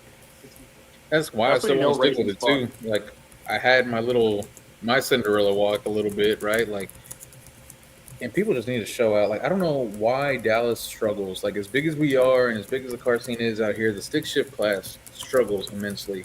And I was kind of stuck in that position of like, I know what my car can run, and I know I can run in the street car class pretty decent and maybe be top of the third group, right? And I was like, or am I just gonna, stand by my word and stand on business on stick shift and race a Pro Mod Civic if it shows up? Yeah, that's kind of where I'm at. I'm Two just of gonna them stand showed on up. I this. said, screw it. I'm gonna stand on it. I'm a stick shift racer. I'm gonna run the stick shift class. I drew the bye. I got lucky. So sometimes showing up is half the battle. You never know what's gonna happen. That's the fucking Yeah. facts. There's a bunch of fast stick shift cars in. I don't know if they're in Dallas or if they're in Houston, but they're turbo stick shift cars and whatnot. They mainly roll race, but they roll out. I wonder what they would do like on a track, but I don't think those guys really have any interest in doing so. I'll be right back. yeah, I think over the course of the past few years that everybody started selling their, at least just from observation, is that like people started selling off their stick shift cars, and then they started getting like into 10R80 stuff because there's a lot of highway roll racing stuff out in Texas. So, and I think Texas 2K kind of hyped that up over the years, with 1320 in them. So Yeah, I started it was noticing real like big. It was real big in Houston. It was real easy to do it. It's not so easy in Dallas. I'm not gonna say that it's not possible, but it's not the same. yeah. Yeah, and it's just when the 10R80 stuff started coming out, everybody's like, oh yeah, so put twins and 10R80 out there, and you just go mess up anybody that goes out there, and I started noticing that a lot more lately. Even guys that I knew in stick shift, they started, they would they would auto swap and stuff and go out and play on highways and things with it because of consistencies and whatnot. But Even if that became a thought for me to auto swap, it's still not like in my desire to go out and play on the highway. I don't want to. yeah, I had a bad experience the last time I did it. It's like I'm kind of done. Even then, I'd still rather be rolling gears out there, but Yeah, Yeah. it's actually easier gear manipulation because you don't have to worry about your CDF drum slipping and bushing, bypassing all the fluid, and my skip shifts don't work anymore now. Yeah, I know. I'll use the paddles. I'll paddle shift. It's the same. So. Oh my gosh. I think it's funny when the sequential guys try to say that they're the same as stick shift guys or the vertigate guys. It's like, no, man, No, you're not the same. I don't know where y'all stand. I know where I stand, and people just call me a hater or I'm slow. If you're not clutching every single freaking shift, you're not a stick shift racer. Yeah, this has been a controversial topic for a long time. Yeah, forever it will be. I've been subliminally called out on podcasts for this thought, but like I didn't, I got two sides to the coin on it. Is it stick shift racing? Technically, yes, but. Yeah, I said the words I used was I said if you want to get down to the nitty gritty, like purest form of it, it's diaphragm and clutch in. That's just me. I'm not saying that anybody that we're better than anybody else or they're better than us or any of that. It's just when you get down to it, it's that one extra factor that tacks onto the driver to make it all work and that's where I'm saying on it. I'm not going to say these cars aren't fast or impressive by any means. But at that point, I mean, you've changed all your gearing, right? A Billy badass built T56 or whatever, your dog ring, all that. You're an H pattern turbo 400 with an extra gear. Yep. And you know what? I'll co-sign on that. Even though I'm a crew chief for John Leslie, who has the G101A, I got to agree with this, and I've been agreeing with this since day one. If you ain't clutching in, it ain't stick shift, man. Like I said, they're fast. Yeah. They're absolutely fast, but it's just not true to its nature. Like where it starts at, the connection between every shift. That's what makes it stick shift racing. If you take that element out, let me pick your brain on this. I want to pick your brain on this because this is something I said before, and a couple guys local to me had a problem with it. So, their whole thing, like around here in Illinois in the Midwest. Stick shift racing is kind of shitty because like everybody's afraid of everybody and doesn't want to show up. And, it was kind of like where it needs an ET cap, like this fast for one class, this fast for another class. I said, no, fuck that. It's not about ET. There should be a stock style diaphragm clutch class and an outlaw class. And they were like, as soon as I said that, it's, well, that's fucked up. Like, why would you do that? Why should it be like that? I'm like, well, if you don't think your G101 can go against a faceplate T56, then maybe you should stick a diaphragm clutch in there and clutch in. End of story. Street style guys, diaphragm clutch, you're clutching in. That's a slower class. Faster what about faceplate guys with diaphragm style clutches? Is that okay, or is that like no, not allowed? For what? For your class J, your little street class. Oh, that's what I'm saying. Like the slow car class would be like your old school mechanical clutches, diaphragm clutches, where you actually got to punch the clutch. Stock style transmission, TR6060s, NT82s, cars that came with T56s, and then you got your outlaw class, which are your G101s, your G5Rs, your faceplated T56s, shit like that, where you could just like Eric said, it's a 400 and an H pattern. So you have that in one class, and then you have your slow car class, which is stock style stuff. And as soon as I said that, actually would be okay. I think that's actually okay. That kind of levels everything out a little bit and gets more people involved, right? Because, that was my situation, right? For Streetcar Takeover, I was like, I knew that I was probably going to race the people with the, oh my gosh, what's it called? The freaking ignition, like the carburetor. string gauges, and all String this and gauge. that. Yeah. I knew I was going to run up against that, but I had to stand on my business because there is no split. I think that would encourage more people,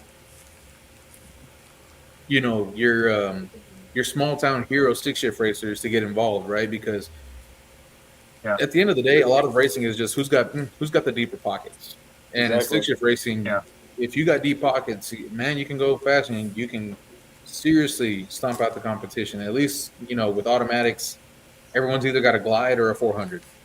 Yeah, and that was always my mindset on it. Is like the guys that have all that outlaw shit. The only reason they want an ET cap is because they'll sandbag their car, run against somebody with a TR 6060 or something that has to clutch in. And even John, when we had him on here, he admitted, yes, it's an advantage.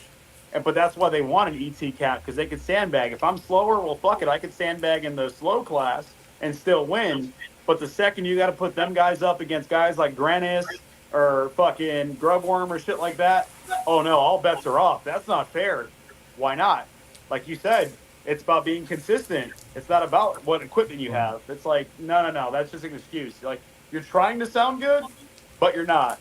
Streetcar class, outlaw class, settle it. I think that would help Peter's numbers get back to where they were with stick shift too, because a lot of people just stop showing up because they don't break it up, right? Like at least with a street racer class, they break everything up in categories of 699 to 750, whatever. You look at the qualifying in Texas 2K, Grubworm out of the freaking top with a 630 pass or whatever his fastest time is, versus like, I don't know, what is her name? John Marie, whatever, that Puerto Rican chick with the Civic. I mean, she barely got up from her 7, right? It's still, like she's in that, and she put herself in that category. But like, say I show up and I make it a 2K, right? I'm going to be the only one in stick shift with a factory transmission and clutching in every single shift. Yep. Maybe me if I can make it. And I noticed this year in stick shift, the numbers down. Like Granis didn't show up this year. I don't know if it was people like not having faith in the track or not, because TJ passed, and I just want to point that out. The track was absolutely there. Cheeseburger, Eric McClellan made sure that track was on point. But in a field of qualifying of 16, only 13 people actually showed up at 2K this year. I think if they did blind qualifying also, that'd be kind of cool. Like how they did at streetcar bragging rights this year. Oh, blind qualifying? Yeah. I think I agree with that. 100%. I think bragging rights is the only event that's gotten a big turnout for stick shift this year. When I saw so bragging rights video about it, I was like, just seeing the line of stick shift cars, I was just like, that's what we need out here. And FL2K. I think a blind qualifying is exactly what you need to do, because that makes everyone like, I don't know what he ran. I just need to run what I got. Yeah. And I was, the reason they did the blind qualifying is because there were so many cars that were on top of each other, and you're going to have to make a split somewhere to get a top, to get a fast 16 and a slow 16. But we all knew that it was going to be somewhere between like 780 to like 850. It's always falls in that area. But we got guys in there that that toe the line. So it's like, okay, well, if I can qualify number 1 on the slow class, I'll just slow my car down instead of being the bottom of the fast class. And I'm gonna go ahead and tell you, for example, Granis was struggling that whole weekend trying to go A to B. And so, I think he made one good pass or so. But that's a 6-second car. But he can't go A to B because he's not. Once you get at that level, the consistency starts dwindling down. And so, that's kind of where where who's really got their shit together compared to others. But I know Granis was trying to do a couple new things with the car and whatnot, and he was trying to bust his old record. But it's like, man, he comes swinging out the gate, but just he was just fighting suspension and chassis tuning and whatnot, trying to get it to go A to B. Every time I seen him go up, he would knock the tires off, or he'd get out and he knocked the tires off. It would just upset the car altogether. So, but consistency wins, and that's why, personally, me, I am a fan of layout of the car versus indexing it. Like, listen, if your car has these parts on it, okay, go as fast as you want to. I don't care. Okay, you're the top dog. You got the stuff. You did all the hard work to figure it out. That's you.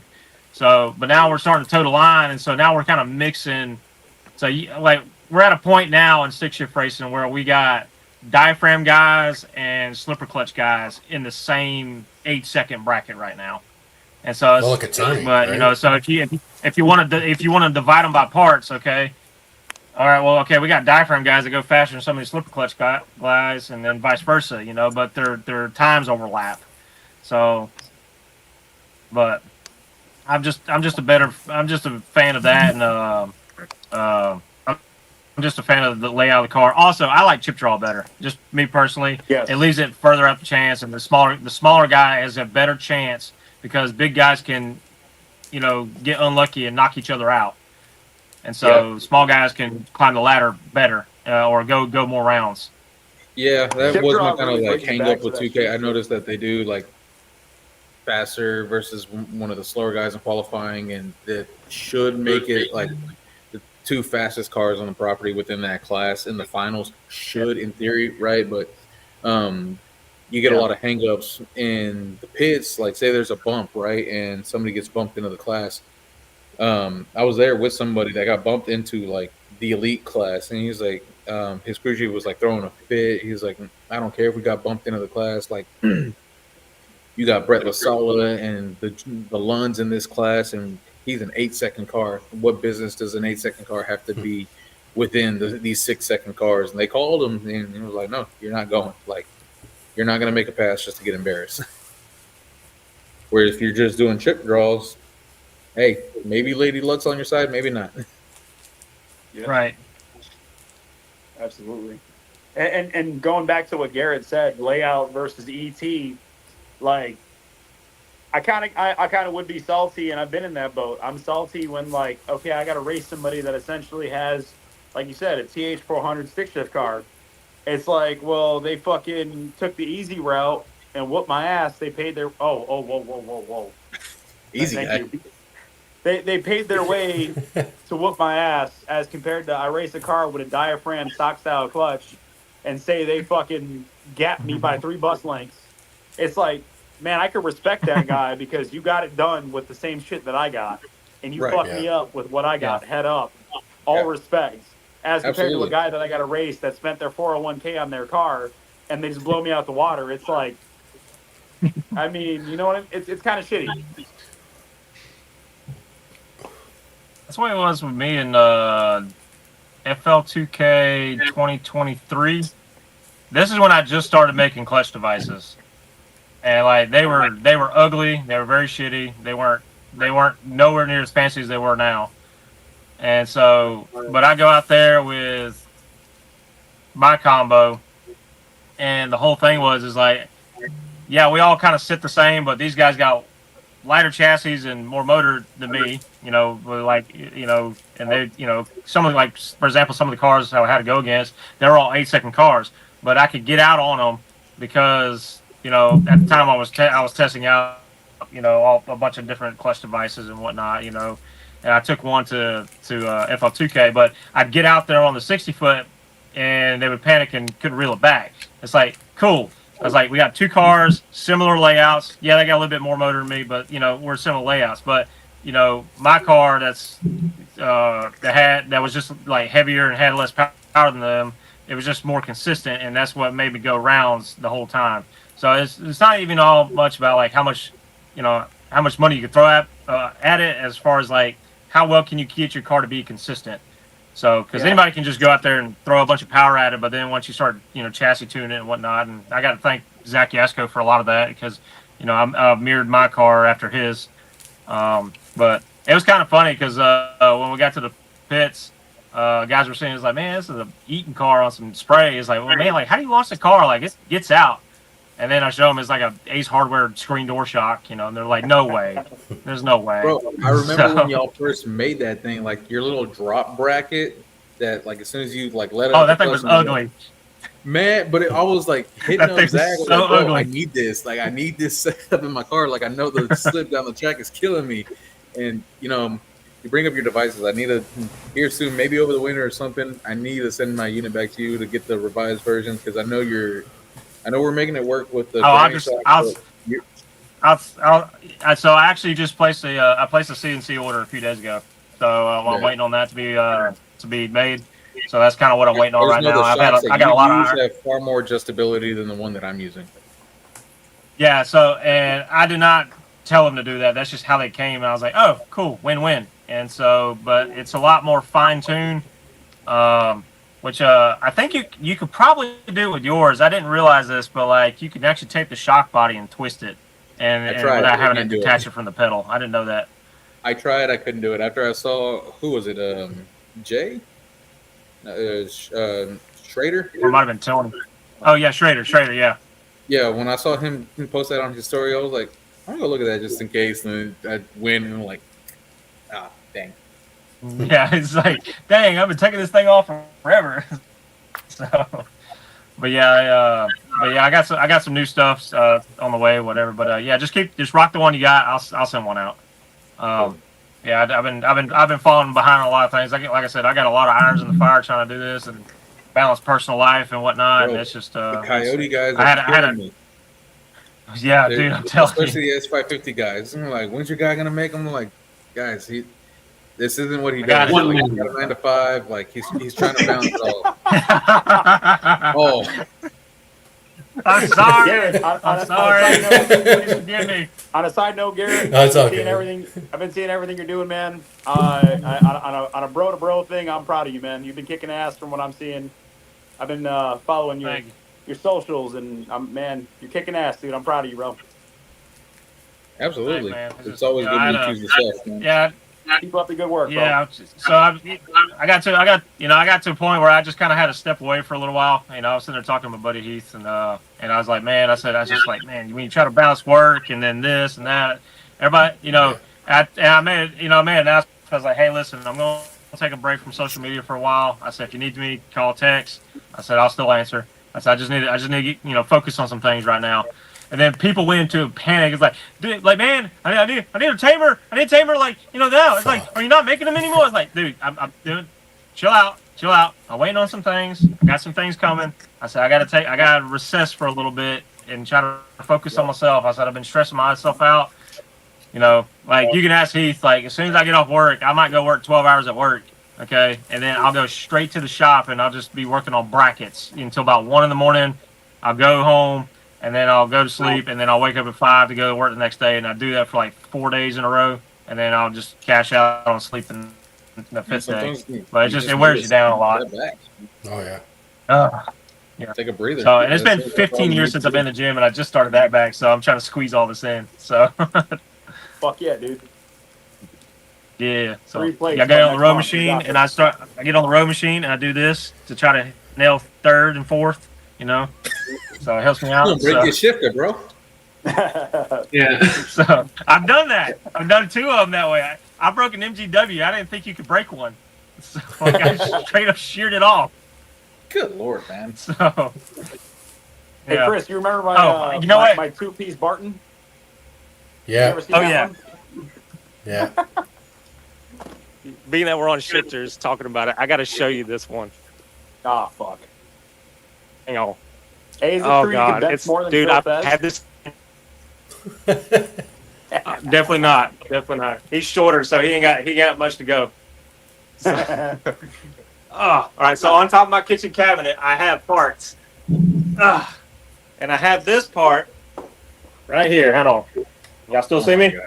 Damn, dude, you Yep. still got the fucking 1980s fucking cabinets. This guy fucking talking shit. About right, yeah. So, hey, don't doubt it. So, listen, this is high class down here. Oh. So, Fucking love it. all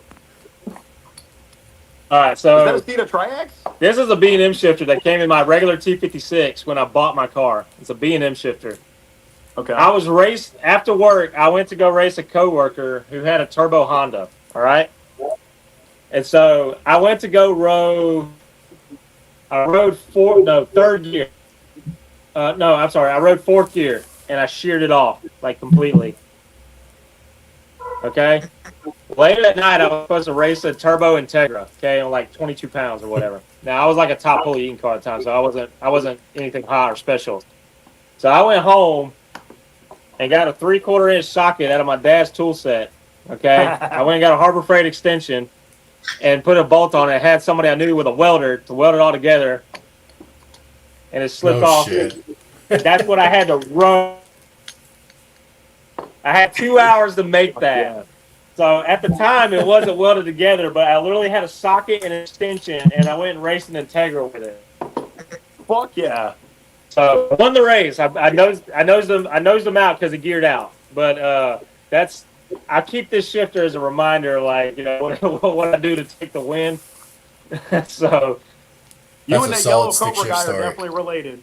Hey, respect for ingenuity. that's a good. That was a good shifter. That was Yeah, that's. I keep this on my kitchen cabinet. Dude, I keep a lot of brokers on my cabinets, and you can probably see them all up there. So, So, as far as comment goes, I'm a big fan of the Barton Hybrid 3. I also do like the MGW X-Spec, which is what I have as well, but I have driven Hybrid 3 cars, and they're pretty nice too. I got an MGW X-Spec. That's what I run. Yeah. Same here. I run an Even GW on my Barton T56. 2 post ain't bad. this is What you got there, for the Garrett? audience. This is why you don't run pump gas on boosted cars. You don't run E30? That's why you don't run Juicy? pump gas on boosted cars. Heck no. This was on a Cobra, a '99 Cobra, and this is a Manly piston, and this is where it was turboed and it was pump gas, and you can see what happened. And then when Alex started kicking off the show, we had to coming in too high power. So, Nice. so That's Hell appropriate. no.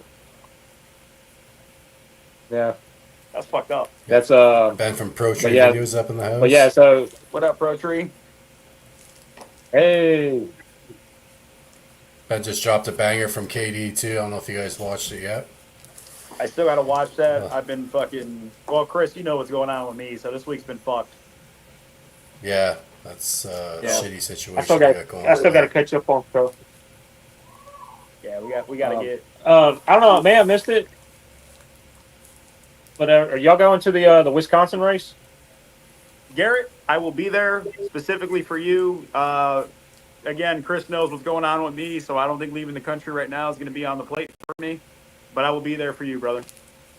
Oh, It's gonna be Fuck, you told me. you Told me 2 days ago you were gonna come. What? You said you were saying coming. Motherfucker! This guy, you're such a flop. No, I'm... Blame my girl. Blame my girl. Oh, blame my girl. Not gonna blame you. You're fucking. Decisions change Actually- every day. No, blame the fucking dog that caused all this bullshit. Oh. Blame the dog. That's right. No fucking butter tarts for you, bitch. Fuck. I want fucking coffee crisp. This is bullshit. Well, Yeah, so me and Heath Yeah, are what's going to go- what's- be traveling up with Teal, so we'll be at that race. Yeah, I won't know until August 6th. I'll have a for sure decision then, but right now I don't know. what is that? August 9th, that race too? Yep, same weekend. Yeah. What's going on with your car then, Garrett? Did you get the blower all figured out? Relax, dog. Man, shit. So, I've been trying to get that bearing out. It's exactly like a pilot bearing, but the problem is, like the slide hammer that you have to stick in there to hook the bearing and then pull it out. Well, 2/3 of the rod is sitting inside the case, so you can't get the momentum to slide the hammer. So I'm gonna have to make a custom, I guess, rod. I'm gonna have to make a custom rod to try to beat that thing. Bearing out. So, Man needs a slide hammer for the slide hammer. but worst, yeah, so basically. So, but worst case scenario, I'm just gonna port another blower. I got a spare blower, but it's unported, so I just have to sit down and do it. Yeah, it'd be good to see But that picture. but once I get that, I'm gonna swap it to a HP, Holly HP for Monats, and we're going to do some refining on the tuning side of it because we had the backfire issues and stuff like that, and that's all limiter tables and things like that. Because I no lift shift it, and it's just there's a lot of nitrous pulled in the intake on the shift, and so we're trying to add some different limiters and parameters on it to get it to not light off. Basically, I thought about just kind of band-aiding it and shutting it off at about 68, 900 RPM, and then just try to rep past it and see if that helps it out. But we'll see. But I will be at that car will be at my Nats. I will be getting that thing done. Monats is September, isn't it? October. October. It'll be October 16th through the 19th. Yeah, that event's going to be great. So I'm going to try to be there, so I probably won't have my car. You going to get your kit on in time? You going to have the kit done in time? Nope. No, sir. I just got the turbos recently, so I still need to get the headers and then air cooler and the intake manifold. I can start putting shit together.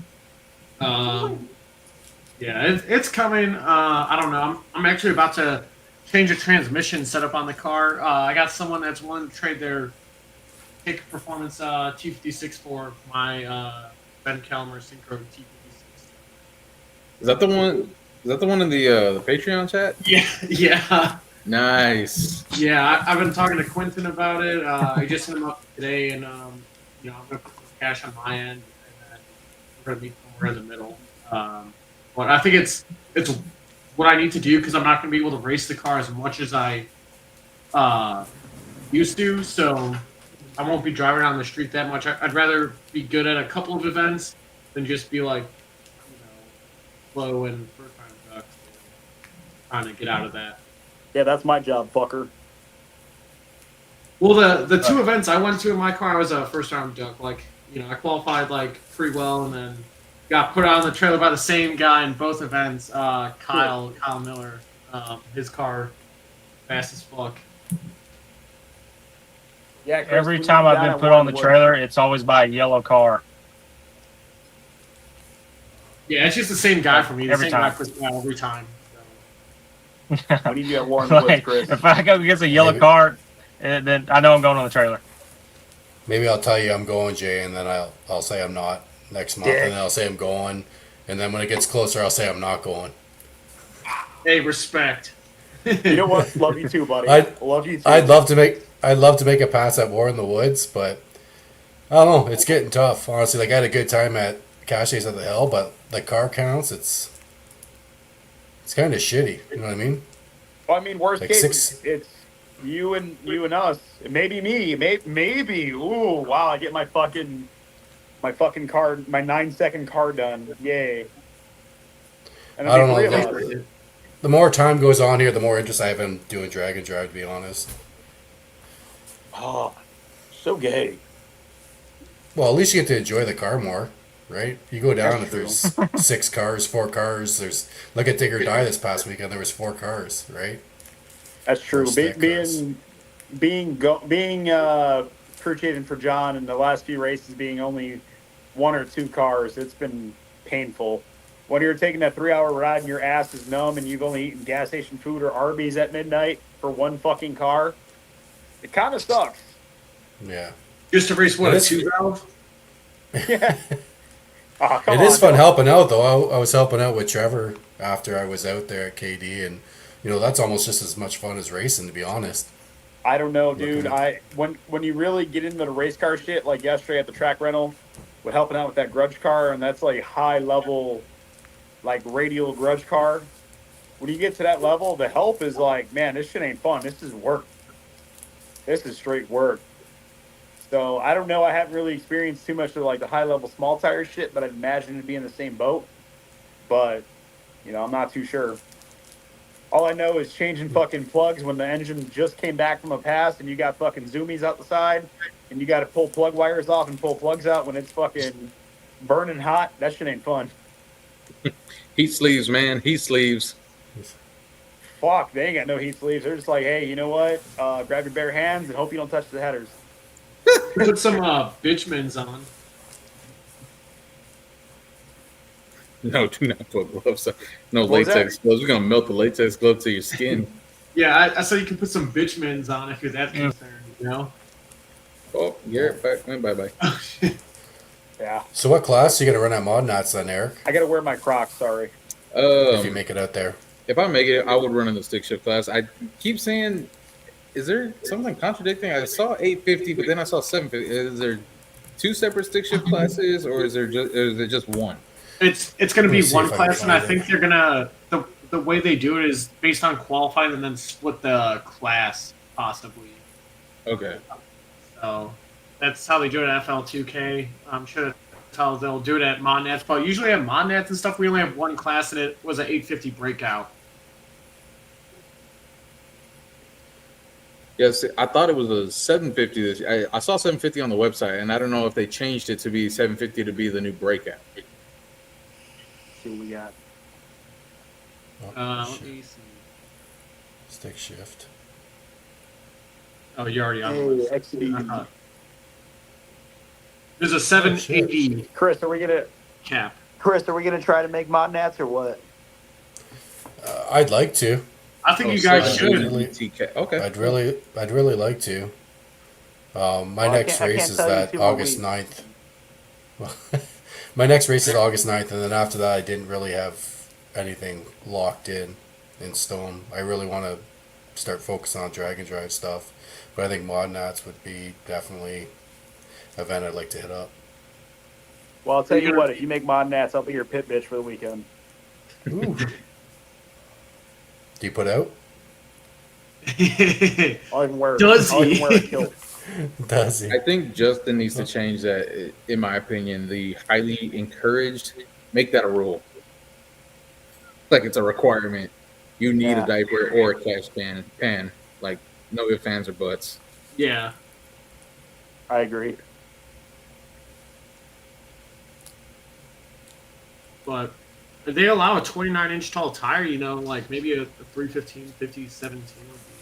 I didn't think they had a Fucking rule game. on tires since it's stick or like I thought it was like kind of like the basic rule, like anything on a 17-inch wheel, you're good. Oh, see, 28, 29s are permitted. Yeah. 29s are for homos. Those are big tires. They're small tires. What do you mean? Those are big Everybody tires. that runs a In what fucking world is a 29 29 a fucking small homo. tire? You tell me that. Well, needs to be in Texas, it's the big 28, tire. That's what all these... It's a small tire in Texas.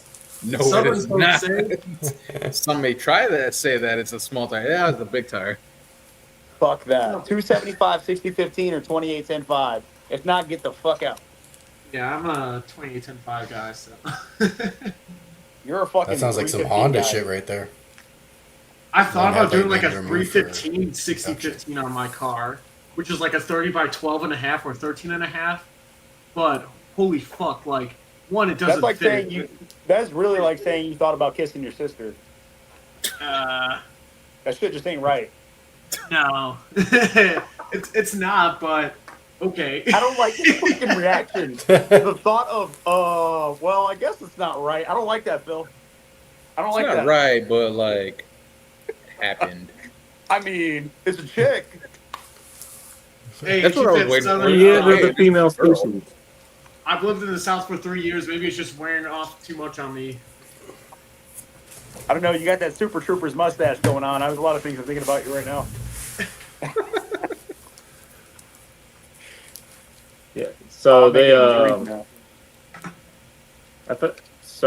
I think it's pretty standard. Like it's, which I mean, I don't personally care. You can run whatever tire size you want to, but like every race that I've seen, they always say it's like a 28-10 tire or a 270, a 275, 60, 15. So well, that's normally what I see in the rules. But That's how it should be. I don't know why. That's the universal standard. I don't know why it's there. Is the prep pretty good at Mod Nats? Usually it's a two. Yeah, Oh yeah, hell yeah! Like, so Justin You're gonna really. does not cheap out on prep at all. So he will have 6 or 7 barrels before the event. So he'll have 6 or 7 barrels before the event, and then after the event, he will have 6 or 7 empty barrels. Damn. They do not skip out on prep. What And are they you get, using like, for prep? 8 qualifying passes also. Like, dude, we got so many qualifiers. It was awesome. Oh yeah, So I I'm think I've got like definitely gonna need a slipper for this event. yeah, Like, you I don't want got to break it your for you. So Sorry. Garrett said I'm out. I Like didn't that say one? nothing. I'm out. Ooh, there you go. Like that one, yep. Just like that. just like that.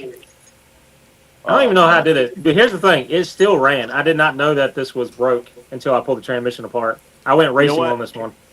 It ain't Man, broke if you don't fix You didn't it. hear anything?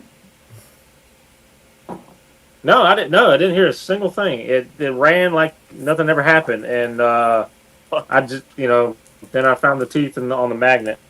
I think you had your Taylor Swift turned up So- too high. You didn't hear anything. No, man, Garrett's definitely Yep. more of a Morgan I mean, it Wallen was kind of guy. He's the dude's a walking Copenhagen can. So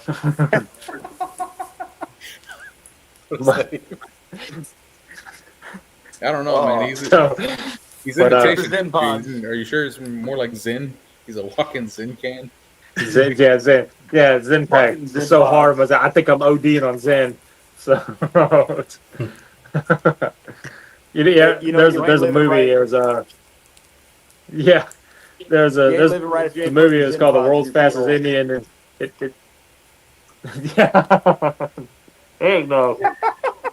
There's a movie I remember. It was called The World's Fastest Indian. It was about a guy was trying to set a land speed record, and he would put nitroglycerin pills that he took for his heart in the gas tank. He's like, yeah, one for me, one for the old girl. So we're just gonna put Zen packs down the fuel tank every now. Good lord. You think I'd shift quicker if I put one in my butthole before I pass? No, dude, it slows you down. Oh, you know from experience, huh, Phil? Oh, we got him outed, boys. We got him. No, dude, I tried Zins once at the track, and like Did you I try felt him in your sick. pee hole or your butthole?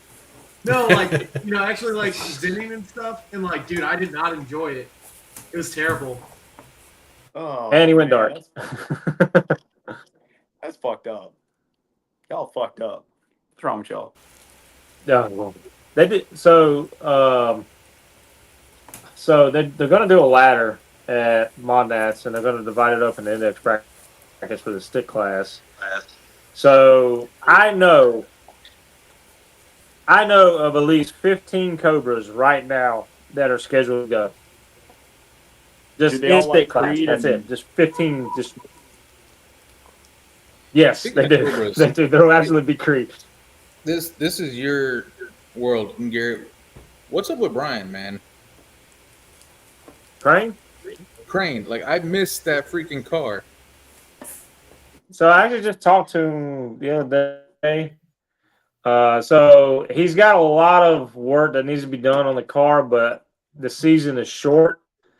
So at least up there it is. So he's just he's got too, like me, he's got a lot of irons in the fire, so he's having to cut something loose for the season.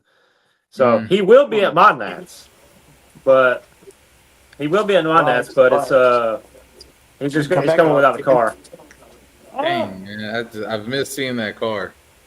Love to see it back out. Yeah, he's a little bummed out about it. It's just he had too many irons in the fire, with personal life and car and stuff, and it's just trying to balance it all. So he's like, I got to let something go here. So the car's going to be shut down for the year, and he's going to come back strong next year. But the season, like I said, the season's short up there. I think around October they start closing down everything, and so I mean, even if he got it done in let's say between now to August or September. Okay, then he's only got 1 month to race it before he puts it back in storage. So, yeah, because so where's he's he like, at? He's okay. up there in Michigan. like Michigan. Yeah, of course they're done in Motown, October. dog. It's been snowing already in Detroit. November. And who's that? Brian Crane. Brian Crane. He's got Okay. a turbo Cobra, 7-second Cobra. He went to World Cup So I did a video on him. If you go through the thumbnails, it'll be called "The Give me King one is second, Dead." guys. It was about that car, That guy? and he had broken Oh, it's not he'd working. broken a micro record there at he broke a micro record at Mod Nats. So the fastest stick shift mod motor at the time, I guess that was a blower equipped, was actually a GT500. I went 853. He went 851, and that was a good day. That was a really good year too. So a lot of guys said that was probably one of the best stick shift years that we ever had. Justin, like Cobra guys, we swapped 3 transmissions, a rear end, several clutches, and Cobra guys were just like swapping parts. If somebody was out of the next round, that is now a parts car. We were taking parts off of that car and putting it on there. Yeah, that car right there. That car is sick in person. You should see it. It's so beautifully done. And then is So- Zach going to be racing at Mon Nationals also? That is the game plan. He's working on his car as we speak, and he will be trying to get to Mod Nats as well. So I'm going to try to make it. He's going to make it. I know Dan Watts is going to try to make it. So, so Dan Watts is going to try to make it. Dan Watts is actually going to try. Word on the street is that Dan Watts is going to be going down to or up to Wisconsin for that race. So I got to go see that car run. And so he's actually running one of my devices in his car, and he was on six. He was on 6 summer, and he got a 132, 133, 132, 60 foot out of it. So on IRS car, like that's his thing. Blower, 6-speed IRS. That's his thing. He likes it because that's how the Cobra came. So Anthony, car literally dragged his nuts on the ground. Anthony, I'm running BMR Springs. I know this was before I kind of like started learning about that company. I didn't know too much about like the insides and outs of how a certain employee was trying to attack another individual. But I'm running their rear drag springs. I've gotten them to work, and so That's what I'm running in mine too. I got the DMR drag springs in the back of mine. They work good. yep. Anthony, he's local here. He actually just messaged me the other day, and he just broke his stock MT82. Oh no. So yeah, so has this? I think he's got a Pro Charger on it. He just put the Pro Charger on it. So yeah, he shot me a message and was asking me about what route to go. So he was thinking of going the Calmer MT82 route, and I told him T56. But you know, Anthony, here you go. You got a guy, Eric. He's been running that Calmer Stage 3 MT82 for a year now, and it's been working good for him. So I think it's like we were discussing this earlier in the podcast. I think a lot of it comes down to driver, not necessarily the transmission, right? So Yeah. I'm gonna advocate. Don't drive like a for them. They've been fucking treating me idiot. well, so and I'd love, and that's the thing, is like my plan once that MT82 goes has always been to go T56. And I would honestly love to stick with an MT82 because, you know, since putting the clutch in it and the shifter and all that, like, I feel like it's a great transmission. Like, I love the way it shifts. I love the way it feels now. And I've gotten so used to that transmission, and knock on wood, never miss gears in it. So it would be nice to stick with an MT82 and also not have to get a different drive shaft and all that sort of shit as well. Yeah. Keep that same shifter, so same feel, everything. It's just so hesitant because you see so many issues with the Calmer MT82s, but realistically, it's no different than the stock MT82s. You see lots of issues with them, but you see a lot of success with the stock MT82s and Right. the Calmer MT82s, like in your situation or my situation with the stock MT82, right? So it's tough. you got a wider, a bigger world to get into for support for a T56, right? I mean, it's been out for forever, and it's if somebody correct me if I'm wrong, it was or still is an American transmission. So, of course, you know, the support's going to be there versus, you know, the Get Trag is some Chinese or British transmission. It's just hard. And I commend Ben for doing what he does to, you know, build them, to support them, to make them stronger. But for me, the other thing was like the price factor. was like, I could get a fully built Calimer. I already have my drive shaft and maybe look into a clutch, and I'll be in it cheaper than an entry level T56. Like, and people can say what they want, like, oh, even a stock T56 is going to be stronger than a built Calimer. I'm like, I've seen stock T56s go. Like, it depends on who you are and how you're driving. Like, the same thing. Like, people swear by the Turbo 400, it doesn't break. I've seen those stock cases blow up on the dyno. Like, it is about what you put into the freaking car and how you build it. So I did not feel comfortable getting 10 grand into a swap just to have an entry level, like a stock T56. Like, that's what bugged me about. Well, I mean, it's probably not 10 grand. What is it? What is a 56? Like a base, like 7 grand? Around Like seven. Yeah, Oh, cheaper than 7,500. that. And so I was like, no, I just don't want it. It's still stock. I would rather have it built. So then who's going to build it? Obviously, well, like Tick is going to.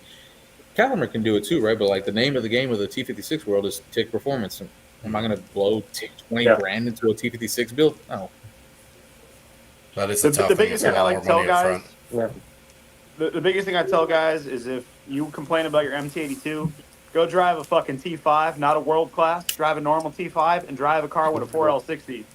And after about 10 passes on both, if you think those are fucking horrible transmissions, go back to your MT82 and you're gonna fucking love it. Love it. Yeah. Yeah. Yeah. Ben also. Here's the thing. Ask. Yeah, go ahead.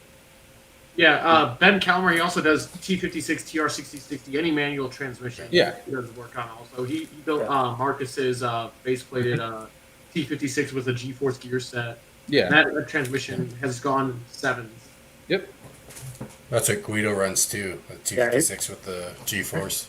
Yeah, if I made the switch, it would still be Ben building it, right? But that's just where I was at. And I've talked to Dylan, like, you know, depending on where the car goes in the future, like, where do we think we're going to find the limits at? And Dylan was like, well, with what we have in your transmission, you should be fine with what you're doing. Like, I mean, John Miller was able to go, you know, 880s with his S197 turbo car. So I don't see why. And he didn't have any issues. So if John Miller can go 880s with a Stage 3 MT82 before they figured out how to do like the main shaft and all that, I don't see why I couldn't be able to do more with that. But hey, you know, different strokes for different folks. If I'm not going to knock anyone for ever going T56. It's tested and true and proven. Yeah. Yeah, you heard it here first. Eric Vega's an MT82 king. Yeah. At least in the S550, I am. I want Sam to succeed. Impact. I do, but like I also don't.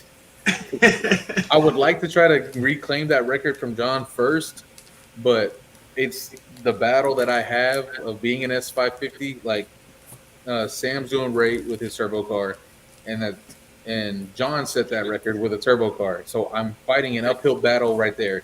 Sentry, blower, and then it's S550 brings me down here, and then S197 just elevates them up even more. Yeah, and then there's Trey. I forgot how to say his name. It begins with a Z. Zucchelli, I believe.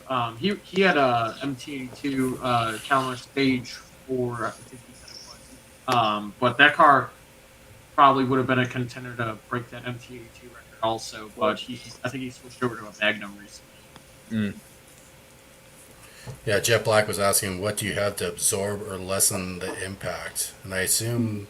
Go ahead, cut to the clip. What does he mean by that? Yeah, I'm not sure if he means with like the tamer, obviously, to lessen the impact, but also the shocks, I guess, if he's talking about that with the squat. Yeah, I mean, if he's talking about clutch impact, then absolutely it's the tamer. And then as far as impact, as far as the car trying to hit the track, I mean, find your shock settings that work for your car and the track. So hit us up at Chicago Speed Parts. Connection. We'll get you right. Anytime somebody asks me about suspension questions on like an S550 or whatever, I always send them Eric's way. I was like, dude, I have not messed with the IRS in a while. I don't own one of these cars. I said, I can kind of give you the clutch tune-up advice. I said, but as far as like suspension, I said I am out of the loop on this. So I just usually send them Eric's way. Yeah, the Tamer's Eric, going to be when, that, Jay Black. I mean, shocking the drive shaft and all that in the rear end. The Tamer's going to take so much of that impact out. So, yeah, Eric, Garrett, it's kind of crazy how I've uh, started becoming that guy a little bit. Like, I'm not going to say like I'm that guy, but I'm one of the guys, I guess. Like, at one point, it was I've noticed it. always asking all the questions, right? And now it's people asking me the questions. I'm like, when did the switch happen? Like, I've been at Garrett plenty of times before, and I still ask him questions about his product and everything.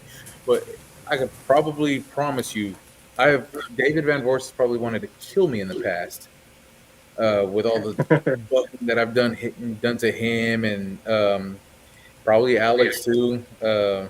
From London when we've spoken, and I'm like, dude, what are you doing? But it's the evolution though. It's awesome though because now you get to share that with other people, right? Yeah, and I think we probably all get because I get messages like usually a couple a week asking questions, and these are same questions I asked others years ago, right? Mm-hmm. So I get excited about that. I love when people reach out. Lucky you guys. I just get Facebook posts made about me. That's because you're a dick. Fuck 'em. Well, you had a fucking parachute drag wing car, man. Like, you're intimidating. 11-second pro mod.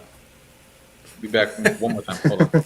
On a serious note, though, Eric, when if there's anything we can do, I may be able to talk to my boss about getting you set up with some AFCOs on some little specialty kind of deal, because I think you'll like what we got to offer over the Vikings. Not saying that the Vikings are a bad shock, but I think we got a little bit more valving stuff we've been working on that I think you'll like.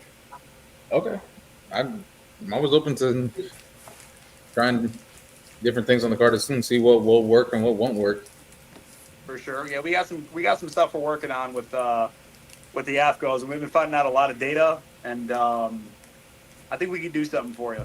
So I definitely like to try something on your car at some point. I'm going to talk to my boss a little bit about it and see what he thinks, but I definitely think we could pick up a little bit just with the AFCOs. Not saying it's going to be like a whole second, but I think there'll be more room to grow into. So if you decide to go that crazy route and say, hey, fuck it, C56 and twin turbos, you already have your base ready to go.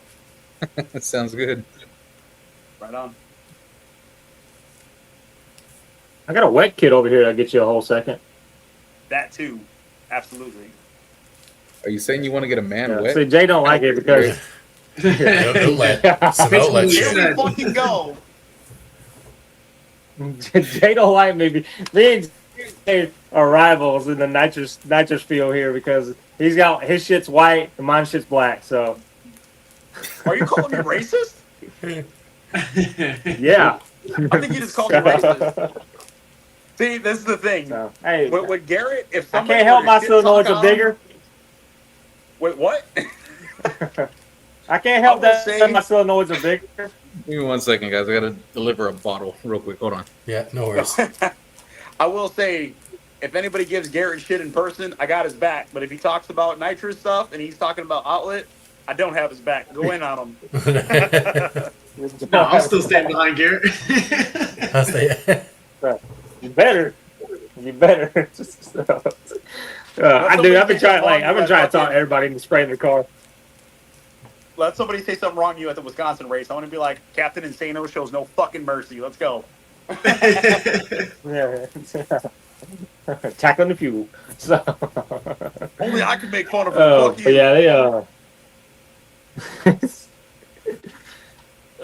yeah, we're gonna be two broke guys without cars at Wisconsin. So, but hey, you can come crew for Teal though. We need a good nitrous guy. Hey, if you need help, I'm seriously down. Like, I got you. Yeah, that's super close for you, AJ. Hell, yeah. Wisconsin. I plan, like I said, if being with the situation I'm in right now, with the family, I'm not going to be able to do some traveling. So Wisconsin is close to me. It's in my backyard. No, we don't want you up here anymore. We don't want you here anyways. Hey, Chris, can you click on that newest comment? We got a new person. They said, "Fuck you, Jay." Induction Solutions. No, I can't argue with that. Induction Solutions is some good shit. We need a Zex guy It's now. literally what's on Teal's car right now. Is that it's got Induction Solution solenoids. I'm not going to agree with. I'm not going to disagree with them. For me, Nitrous Express, Speed Tech and Induction Solutions make the best nitrous products, in my opinion. My What about opinion. Zex? Man, fuck you. Fuck Chandler you. Motorsports in the Come on, that's house. right. Hey, you want to see my very first nitrous kit? Hang on. Oh god, if it's That's a up fucking here on my proton cabinet. Hang kit, on. That's what I walk back to. Oh no. oh, it's gonna be a fucking. This was my very first nitrous kit. Yep. Zax, wow. EX solenoid. Which Honda was that on? Zach, so it's got a. This was Zach's. So I'm outing myself. This is Zex. This is nitrous outlet. This is NOS. This solenoid right here is like 25 years old. This thing was on a Fox body from like 99, 2000. So there's no, three you wanna different know what solenoids. This is when I Justin ran my Ford. 9. We're What not else? about Justin Ford. No, No, the worst they're- one is they're the CompuCard not nitrous going there. systems from back in the 90s. Who the fuck's Justin Ford? Way before my time. Oh, No. Oh, you don't know Kevin who Seagate? Justin? You. Hey, Oh, Phil, this wanna is pull oh pictures the back guy, up? the guy that shows his butthole. Yes, that Phil guy. was a subscriber to his OnlyFans. Oh no. No, Tim's got man, a we're not sex selling kit for it. sale. We're not selling For that 9 exact years. shit. That's going on the LS swap, and we're gonna fucking.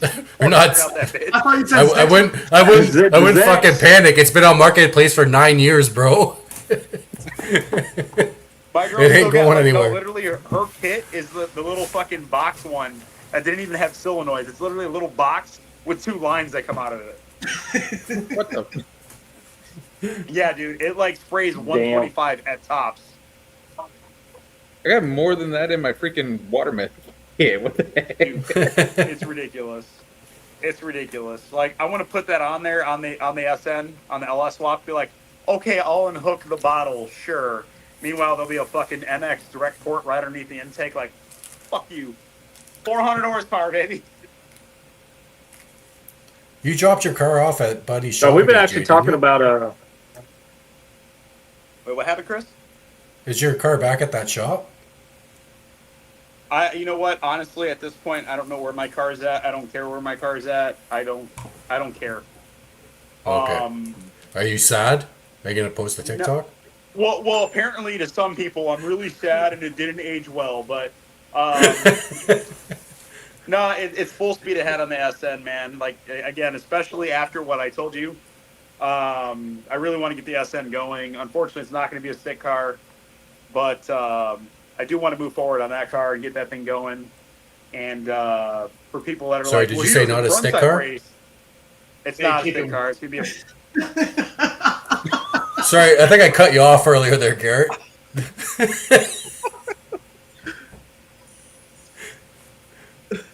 You're a dick. Oh, You're a dick. Sorry, I cut Garrett off there. Body, manual valve body 400. I'm sorry.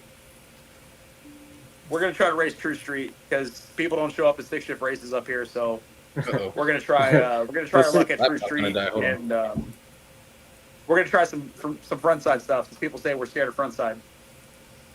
the only races he'll have are in June. So More than likely, all the rest of the year we'll be running the white car. yeah.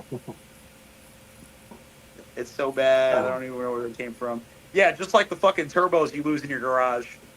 This girl literally is like, yeah, we have a turbo. I don't know where it's at. It's in my garage somewhere. It's like a fucking goddamn 118 whatever the fuck, like Pro Mod turbo. Yeah, I just lost it.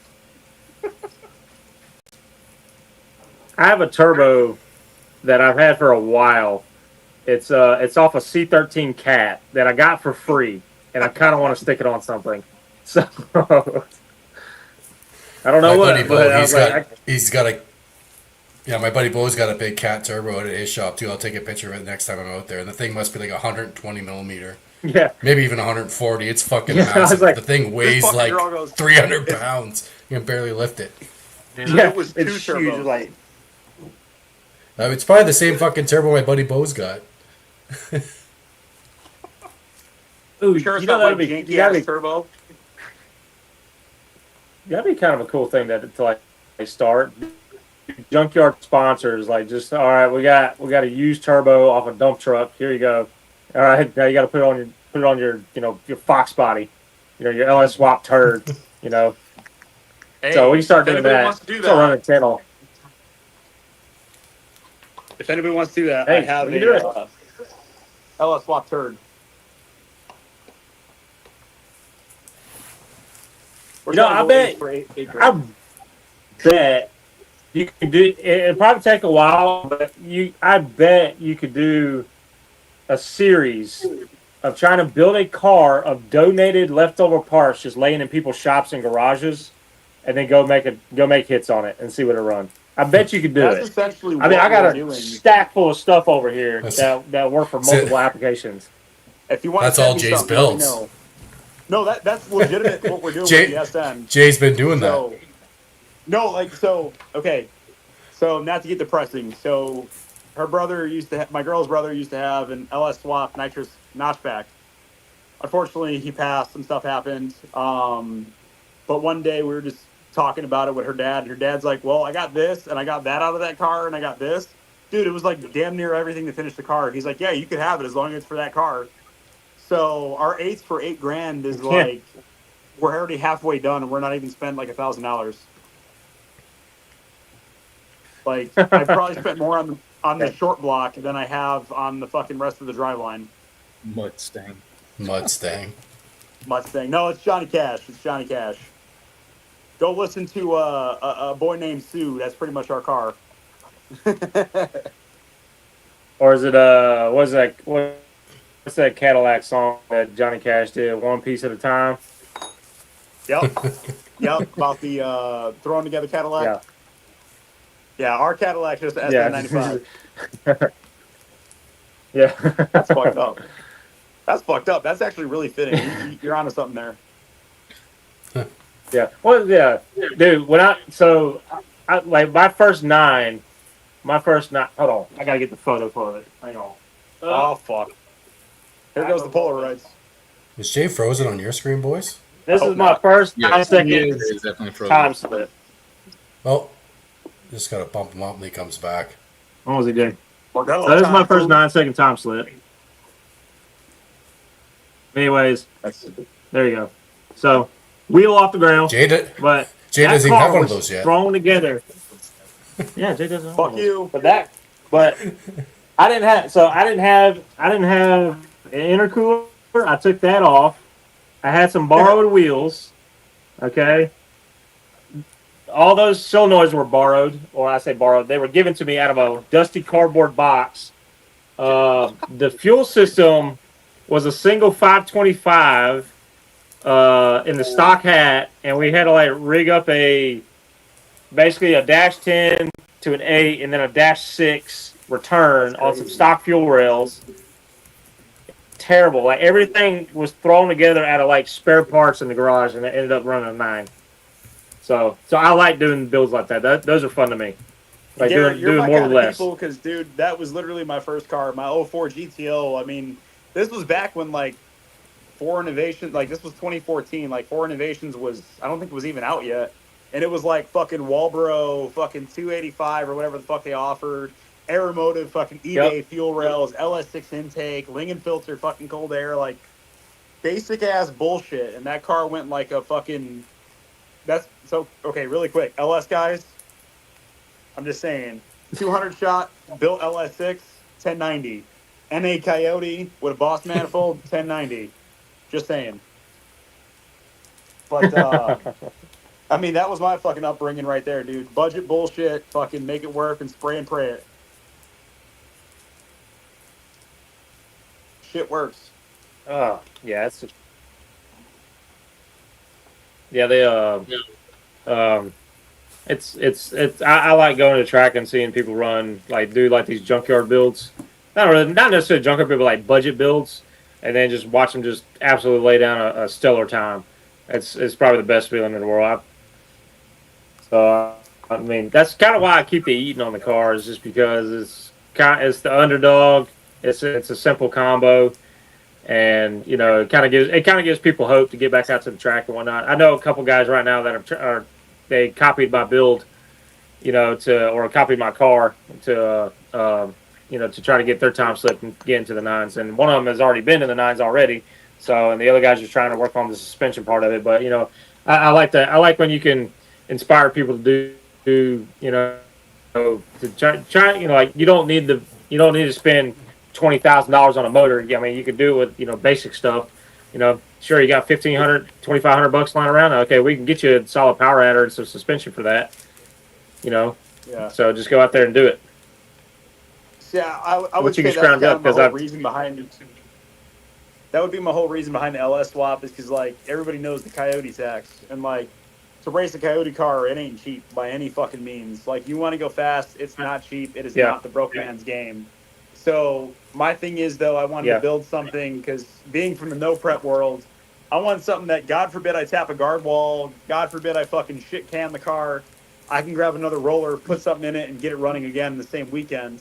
Like I want to Yeah. play the broke boy shit, so I can go rounds for cheaper, and let the Coyote be the Yep. reliable street car that it should be. AC, heat, radio, like go out, cruise Yep. it, race people, fucking go home, and it's like, man, this car didn't even bust his fucking sweat. You know what I mean? It's kind of the adverse of like, I'm gonna let this car live an easy life, and I'm gonna let the less superior motor get beat the fuck out of. Yep. So I like like one thing is like I got a set of heads over here that are ported by Levinois, and anyways, I got them for free because the owner that was on the car, they didn't want to deal with it because the oil pressure went out on one side, and so now it ate up a single cam journal. So I'm finding a machine shop, a quality machine shop to get that fixed, and then basically I got a set of ported heads, for basically nothing in it. But I like doing that, to the stuff I buy or stuff I take off. Or like I try to give it away to somebody, that's like, hey man, I know I know you're on you don't have this kind of stuff on your car. I said maybe you can upgrade this. So I'll usually send something out to guys, or just trying to give them the next step. Yeah, absolutely. Eric is so quiet over there. He's like, man, they're talking LSs. I don't want to hear this shit. 4.6 and Yeah. LS peasants. Had enough of my Eric's share my of go-to that guy stuff. for S550s. I will say that. Do what? I say you're my go-to guy for S550s right now. That's fine. I'll take on that role. Fuck yeah. What do you do for IETs on that car? Like you got a big intercooler on it, or Nitrous. It's ESS's stage 4 intercooler. It's still air to air. The G3R, what I'm running now, is supposed to be a little bit more efficient than the G3X that I was running. So I am gonna do the IAT relocation and then kind of just see where it lands, because I've talked to Junior about it, and Alex has recommended doing the water meth kit, but Junior recommends just spraying pure meth, and so that's fine. Yep. I want to do that just in case, if I do like to be out in the hotter months of summer, it's that's when everyone's racing, but man, in Texas it's just so hot, to see 180, 190 to 200 plus IATs is just not favorable. So I'm gonna see where it lands. Like I said, I'm just gonna do the relocation kit, and I have the water meth kit laying to the side. I'll probably try to get it plumbed later, because Junior said he's like, we don't need to specifically tune for it, just watch it when you actually use it. So the worst it ever saw was 160 on the G3X kit, or the G3X head unit. G3R, I think it saw 140, so it's not horrible, not but terrible. No. Right. I guess I'm so fortunate I got air to water already on the car, because that seems like it would be a kind of a pain to all right, now we got to redo a manifold with air to water and all that stuff, or we got to put meth in it just to get it back down again. So where do you have the meth injected at? Is that injected per intercooler, or? for me, Yeah, it will be post. So it's snow. So Nitrous Express owns snow or runs snow. So it would be all like throttle body injection. I have a throttle body plate that I'm going to use for it. So Because like I'm going air to air now, and it's like I talked to Junior about it. Junior said he's not a fan of the air to air cooler shit. But he told me to get with Michael Chambley, so that's what I got with, and we got a plan now for my car and shit. yeah, turbo air to air. It's a kind of bold. I've thought about trying to weigh out the options too of going to air to water, but I'm like, I know everyone's rigged up or like fabricated their air to water kits for like pro chargers and stuff like that, but nobody's really done it for ESS. I don't know if that was a journey that I wanted to get into quite yet. Like, if anything, I would try to poke at Brian. I'm like, hey, can Aldo make me something? But I'm like, man, I know that would be expensive. I'm like, kind of defeats the purpose of ESS being the budget build. So I don't really like working when it's hot, so it may just kind of be like it's there just in case, but let's run when it's nice and cool, and I don't necessarily have to worry about IATs. Because that's what Aldo also runs, and all of them. They all have air to air intercoolers with meth injection, or with methanol also to cool it down. Mm.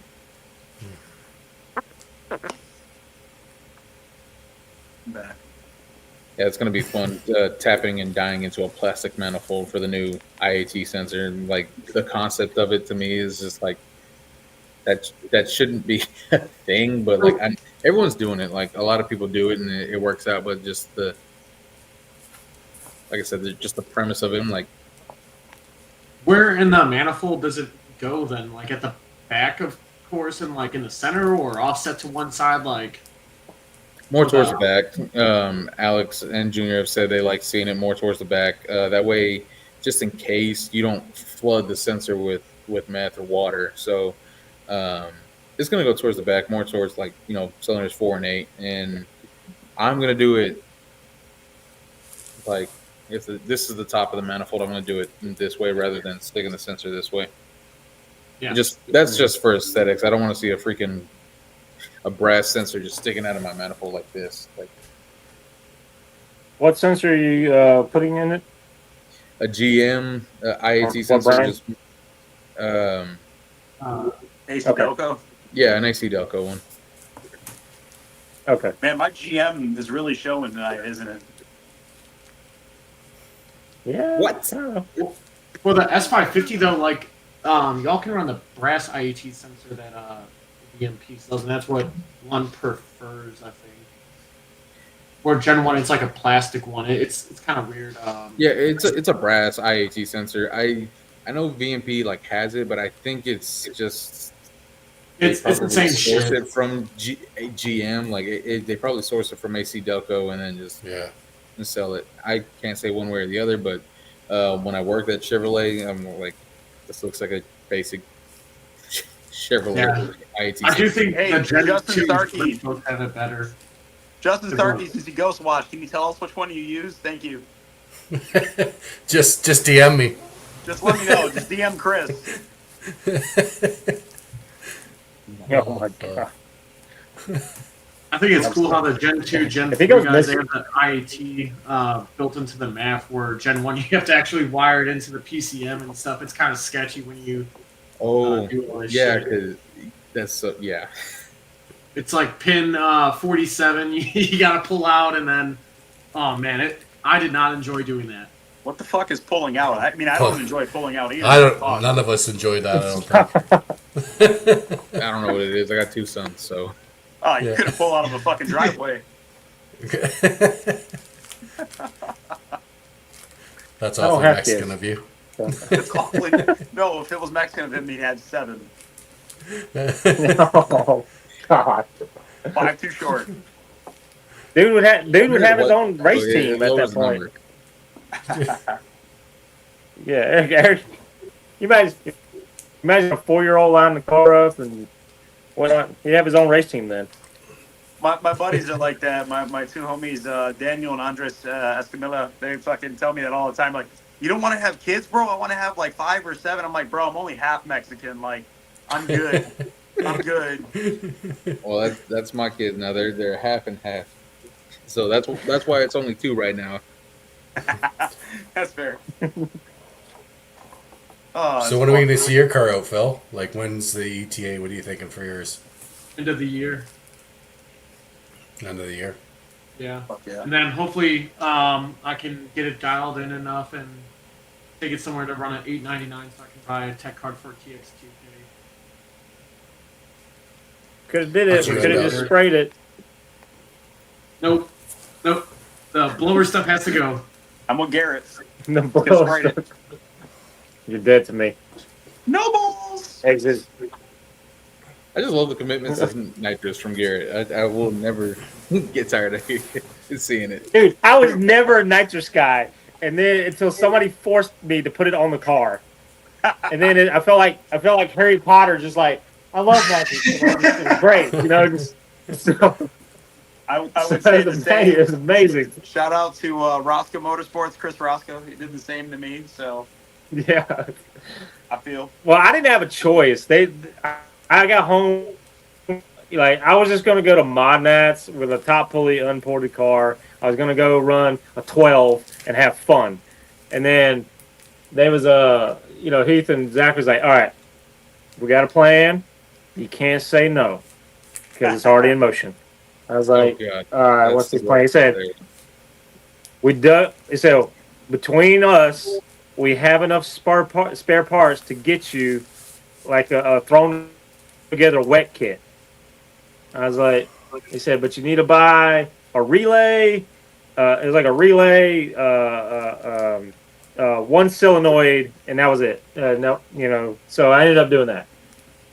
And then we went out to the local track, and they weren't giving out time slips, so we had to drag it like a bunch of queers, and ended up running like a 670. So I was like, this is the fastest I've ever been in a car. So, and like as soon as it happened, it was great.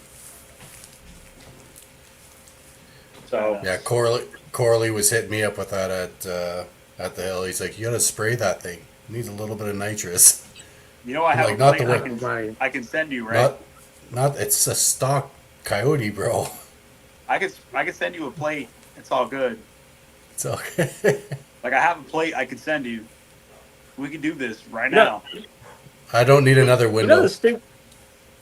Yeah, well, you see, the thing is like, and I'm not saying this because of you, but it's like, the thing is like, I feel like Hollywood and just ignorance by word of mouth has given nitrous such a bad name. It's literally air. Absolutely. It's just another form of air. Absolutely. Like, Look at they're Marketplace. like, nah, you gotta.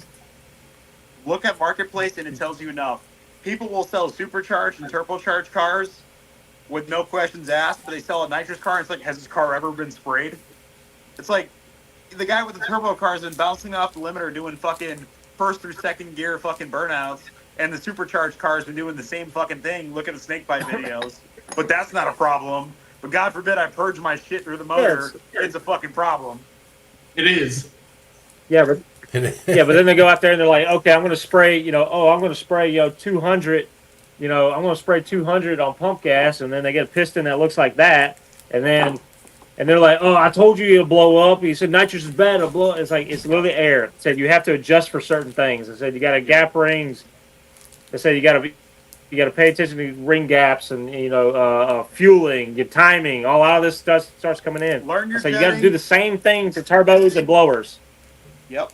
Learn your jetting. Learn how to read spark plugs. And race gas is your friend. Preferably MS-109 is your fucking friend.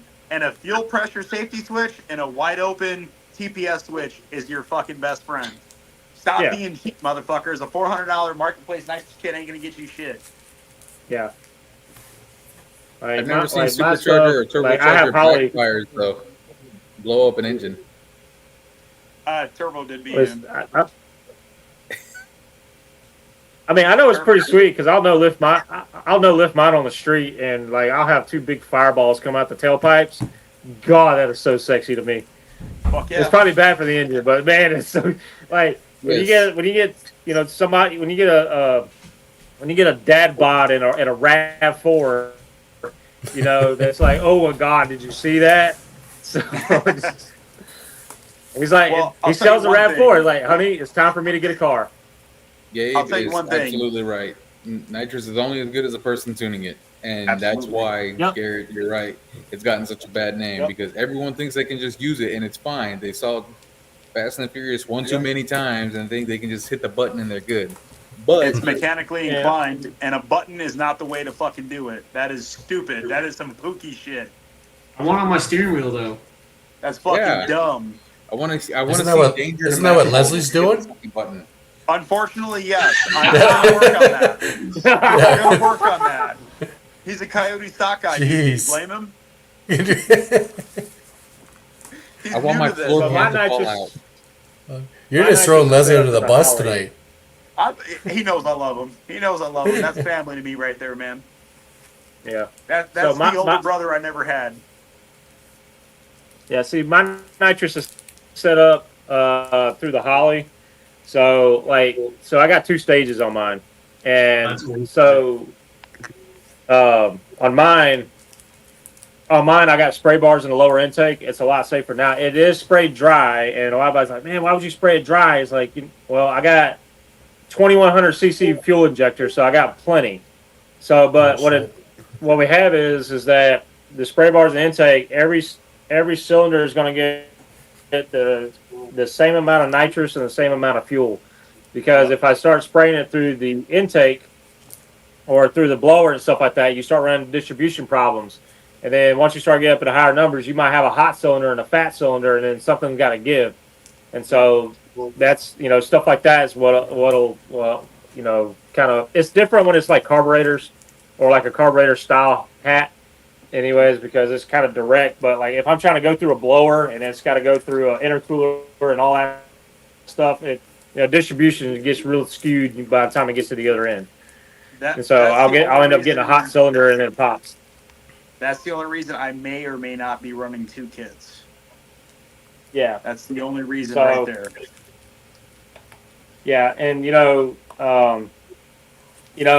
and I before I even had nitrous, I heard this, but they say the standard rule of thumb was like 2 degrees per 100. Well, we do 4 degrees. We do 4 degrees per 100, so we do 1 per 25 as conservative. When we want to start leaning on the car and start adding power to it, then we'll start adding a single degree back per the 100. And then, but I mean, if we go something radical like 2 degrees per 100, it's going to be like everything's got to be on cue. You got to have the coldest intake charge, the best fueling, all this stuff. All it has to line up. That's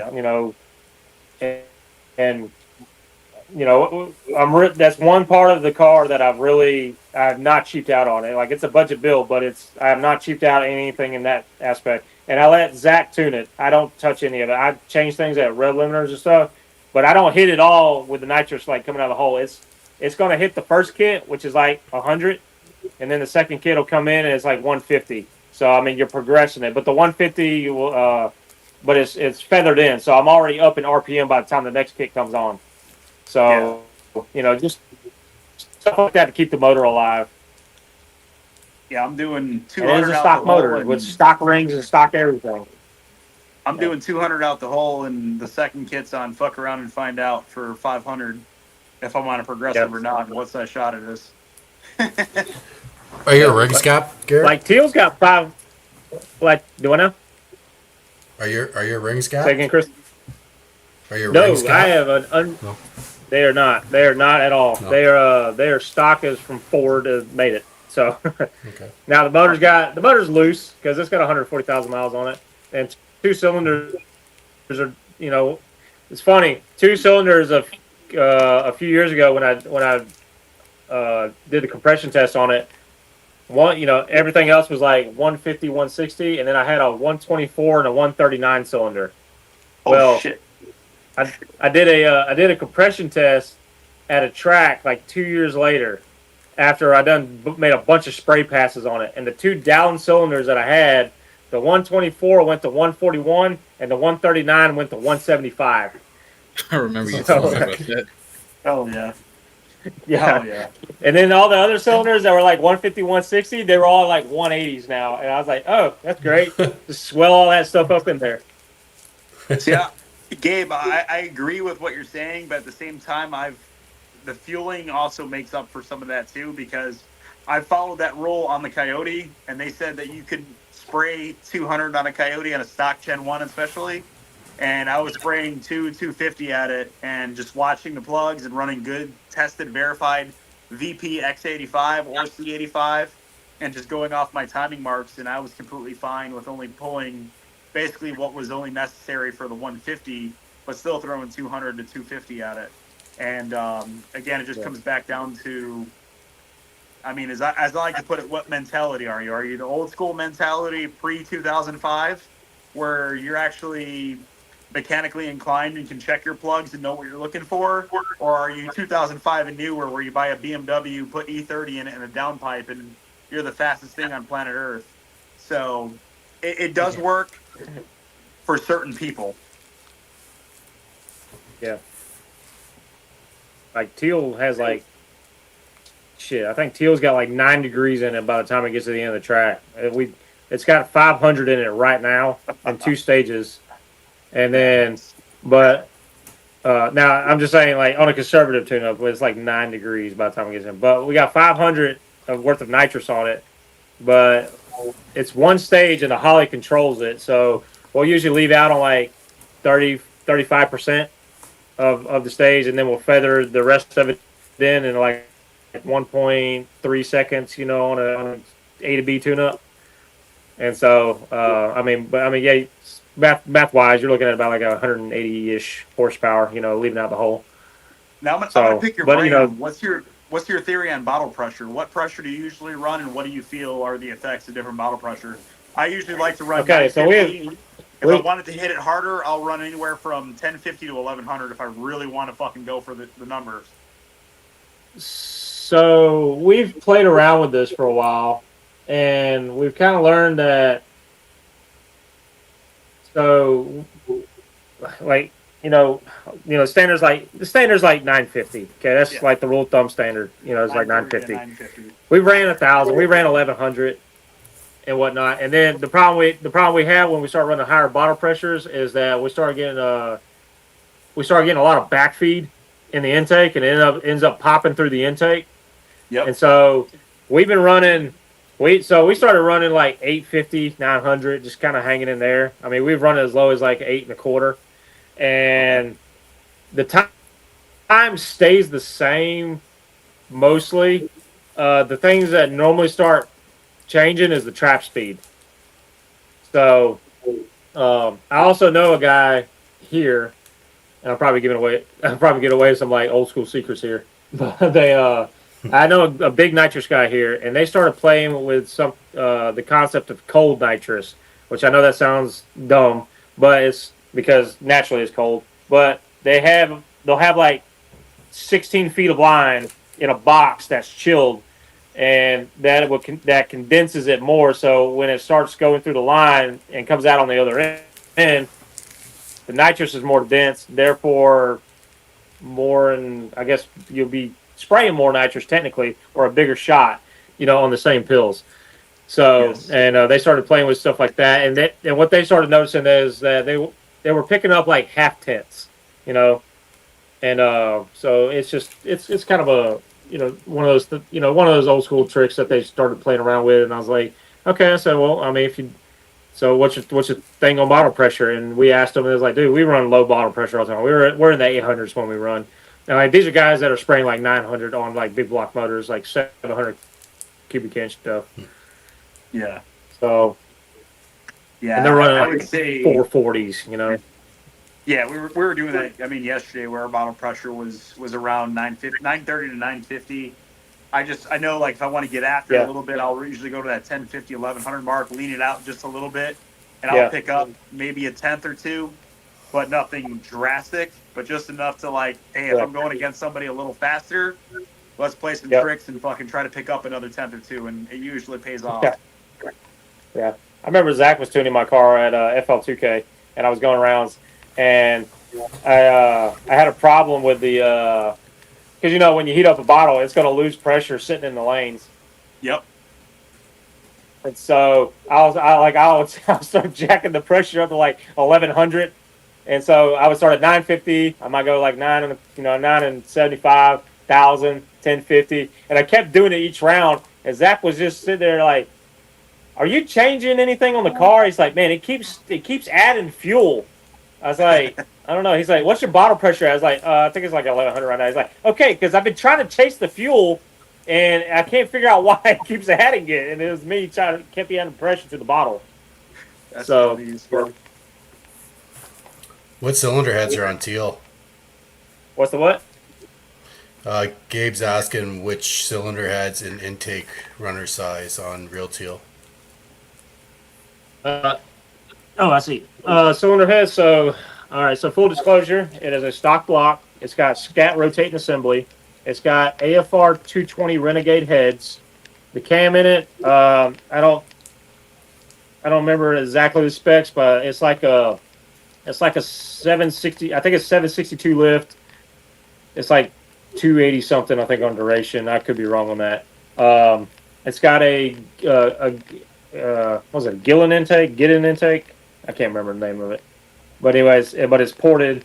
It's got a Holley EFI kit, like carburetor stop kit that just sits on top. 1 7/8 headers all the way out the back, 3.5-inch exhaust, or 3-inch exhaust, 3.5-inch mufflers. It's 12. They did the compression test on the rebuild, and it's like 12 point. It's like 12.5 to 1, 13 to 1, somewhere in that area. But on motor, it probably makes, I don't know, on motor. Oh, we lost him. Oh shit! Lost them. Well, that was yay. I blame it on the Canadians. There's half the There's more info story. that he was wanting No, too. he must have. Hey, that was you, Jay. Now you've passed on the internet juju onto Garrett. You know what? I blame it on the Iranians. Is that too soon, or are we like good to joke about that now? I think it's fine. Perfect. Perfect. I want to make sure it wasn't too soon. Yeah, I don't know. That I was like all into that, and I kind of zoned out. And I feel like the pressure's on me now. So Phil Fez, please say something because I'm scared. I don't really know what you want me to say. Let's see that mustache. Can we get a zoom in on the mustache? No. You fucking super trooper motherfucker. It kind of looks like he belongs on a firefighter calendar with that mustache. Like Dude, y'all, it really y'all brought it does. up in the last one, saying like, "Oh, you were faster with the mustache. You should bring it back." So I brought it back, and now Eric, you don't understand. He crewed for me one day at a no prep event, and I had so many chicks looking at his fucking dump truck. Like I think he was a firefighter in his last life. He had all Well, these this guy- country fucking chicks looking at his fucking ass. Yo, It was ridiculous. Was that not like clean shaven 2 weeks ago? That Caterpillar? yeah, it was. Jeez. Look at that fucking thing. That thing's God full. damn, dude. Let's get a flex over here. Let's see them fucking biceps, bro. Let's see them. Oh my fucking, God. three fucking plates, No, bro. I'm not doing any of this shit. I got folks that I work with. They're watching this shit, and like they talk shit to me like the next day, like, "Oh yeah, we saw you on the fucking podcast." And Look at then, him like, flexing hey, right there. You see that? See that? That was flexing right there. He's trying to do it subtle. Look at him. I'm not. Ain't gonna hide that big ass forehead. Hey, but Phil, all you got to tell him is like, yeah, but you're still watching. They are still watching, you know. Like they're all like, "Oh, what's going on with the car?" Because like I haven't really like said much about it, but Top like, I'm Gun working on it. Did you get the block sorted out? Like, are you getting the FFRE block? Yeah, or- I'm gonna do that for Yeah. motor in it still. I need to drop it off, but I gotta sell some other shit first. So. Okay, so they take your core and build it up. Yep, my original 11 to 12 block they're going to take Yep. and then make that into a stage 3 sleeved and O-ring block with whatever compression that they recommended because I told them what I'm trying to do and how much power I'm trying to make, so they're going to take care of it. So. That's good. Phil, I heard you applied for a job with Pornhub. No, that's how and they Garrett's gave you job, the right? role No, of the man, husband leaving for work. That's Chad from On 3, bro. That's On 3 Chad with his fucking Lamborghini leaving for work. and the stick shift squad over here at fucking Stick Talk coming in this front door. Garrett. Oh, his phone died. My dad we messaged were- me. He's like, "Is Garrett in like a jail cell or whatnot?" Because like the way it looked, he's like, "Is he in like the back of a meat wagon or a police car?" I'm like, "No, Meat he's wagon? in his car." Hell no. We're out of pocket, shit. boys. We're out of fucking pocket. Well, we're almost at 3 hours anyway, so we went a bit Well- longer tonight than usual. I would say before we get out of here, Chris, how do you feel about Ghost Watchers? Hey, I love them. Good publicity. Phil, how about you, buddy? What do you got to say about the Ghost Watchers? Hey, make sure you subscribe to my YouTube channel. Exactly. I Pegelo, Phil My Fez. YouTube channel is my name, Phil Fez. I'll follow it. Subscribe, And guys, whatever. do me a favor. Keep making Facebook posts. Keep tagging me. Keep blowing up Keep TikTok. We do appreciate the watch time. Screenshot it all you want. Send it to your friends. I will say that making Facebook posts and getting in your feelings and tagging people because you're offended, that's real bitch energy, especially being a Ghost Watcher, not liking, not subscribing. You guys are doing great at the bitch energy. So keep that up because at the end of the day, we benefit from that. So we thank you guys and we really support all of that. You're the Oh. best. Oh, there's one of them. there There's they one of them. are. There they are. Hell yeah. Fucking Timu Alex Laughlin right there, baby. We appreciate you, brother. Thank 3 you. hours. Chris appreciates you. Phil Fez appreciates you. We all love you, man. Thank you. Well, I say On another till next thanks. time. Yeah, thanks, Eric, for coming on. Appreciate having you on. Yeah, thanks for having me. That's awesome. Good luck with those 8s. It sounds like you're going to be there. So Hopefully, it's just gotta put the effort in, right? And it just makes it look better for the stick shift game, especially for like the like I said, the small town hero stick shift guys. Not everyone can be out and be Grannis or Grubworm. Again, not knocking those guys. They've done great things for the stick shift game, but not everyone's at that level. So it's nice to at least be known locally here in the DFW area as stick shift dingling. That's fine. I'll wear it with pride. yeah, you're fucking right. We're gonna get you a Burger King crown with the fucking stick shift dangling on it. As long as it doesn't bring the aura of that guy on the airplane. Oh man, that's more Phil Fez's department. Oh, You got Action Goose versus the new SN front side. That's not a problem. We'll take that anytime. But I think again, it's kind of wild. You're trying to pick on a car that's not even fucking assembled yet. well, I was told by Jack Foster of Precision Turbo that, why don't I just race them already? My car's not even running, but apparently I'm dodging because my car's not running. But I will say, you're the one that called me out. Whenever you want the street action, whenever you want the backside no prep action, since you called me out, it's not. I know it's 2025 and kids are entitled and they get what they want. Whenever you want it, when the car's back out, backside or the street, you go ahead, tell your daddy to get some permission and bring your ass out there. I promise you won't get spanked. I'll even ask him for permission. And you got 2 to go off the light, baby. Is this your buddy, the junior guy? Yeah, the guy that doesn't know how to brush Oh. his teeth. It looks like he's related to Mustang Lifestyle. Oh my oh god. Lord. Hey, but you know what the Jeez. funny thing is? At Streetcar Chaos, this guy was acting like he fucking was all, oh no, we're just all racers. He didn't bring any of that energy when I'm standing 5 feet away from him. And that's how usually his buddies are. So, I'm just saying, the dudes want to talk tough, but they don't want to talk tough in person unless they're behind a screen. But anyways, we're going to have a good night. Thank you for the views. I appreciate you watching. Drop a like, please. Subscribe to my boys here. Thanks for the sub, A-Team. Appreciate it. And then, Eric, I'll drop your Instagram in the bottom there. Are you doing any YouTube or anything? I'm not. Maybe No, one day, just- but I would just appreciate, follows on Instagram. Instagram? Okay. I'll drop the IG in the bottom for anyone that wants to go and follow Eric in his stick shift journey and all the regulars. I guess we'll catch you in 2 weeks from now. Absolutely. All right, boys. Appreciate it.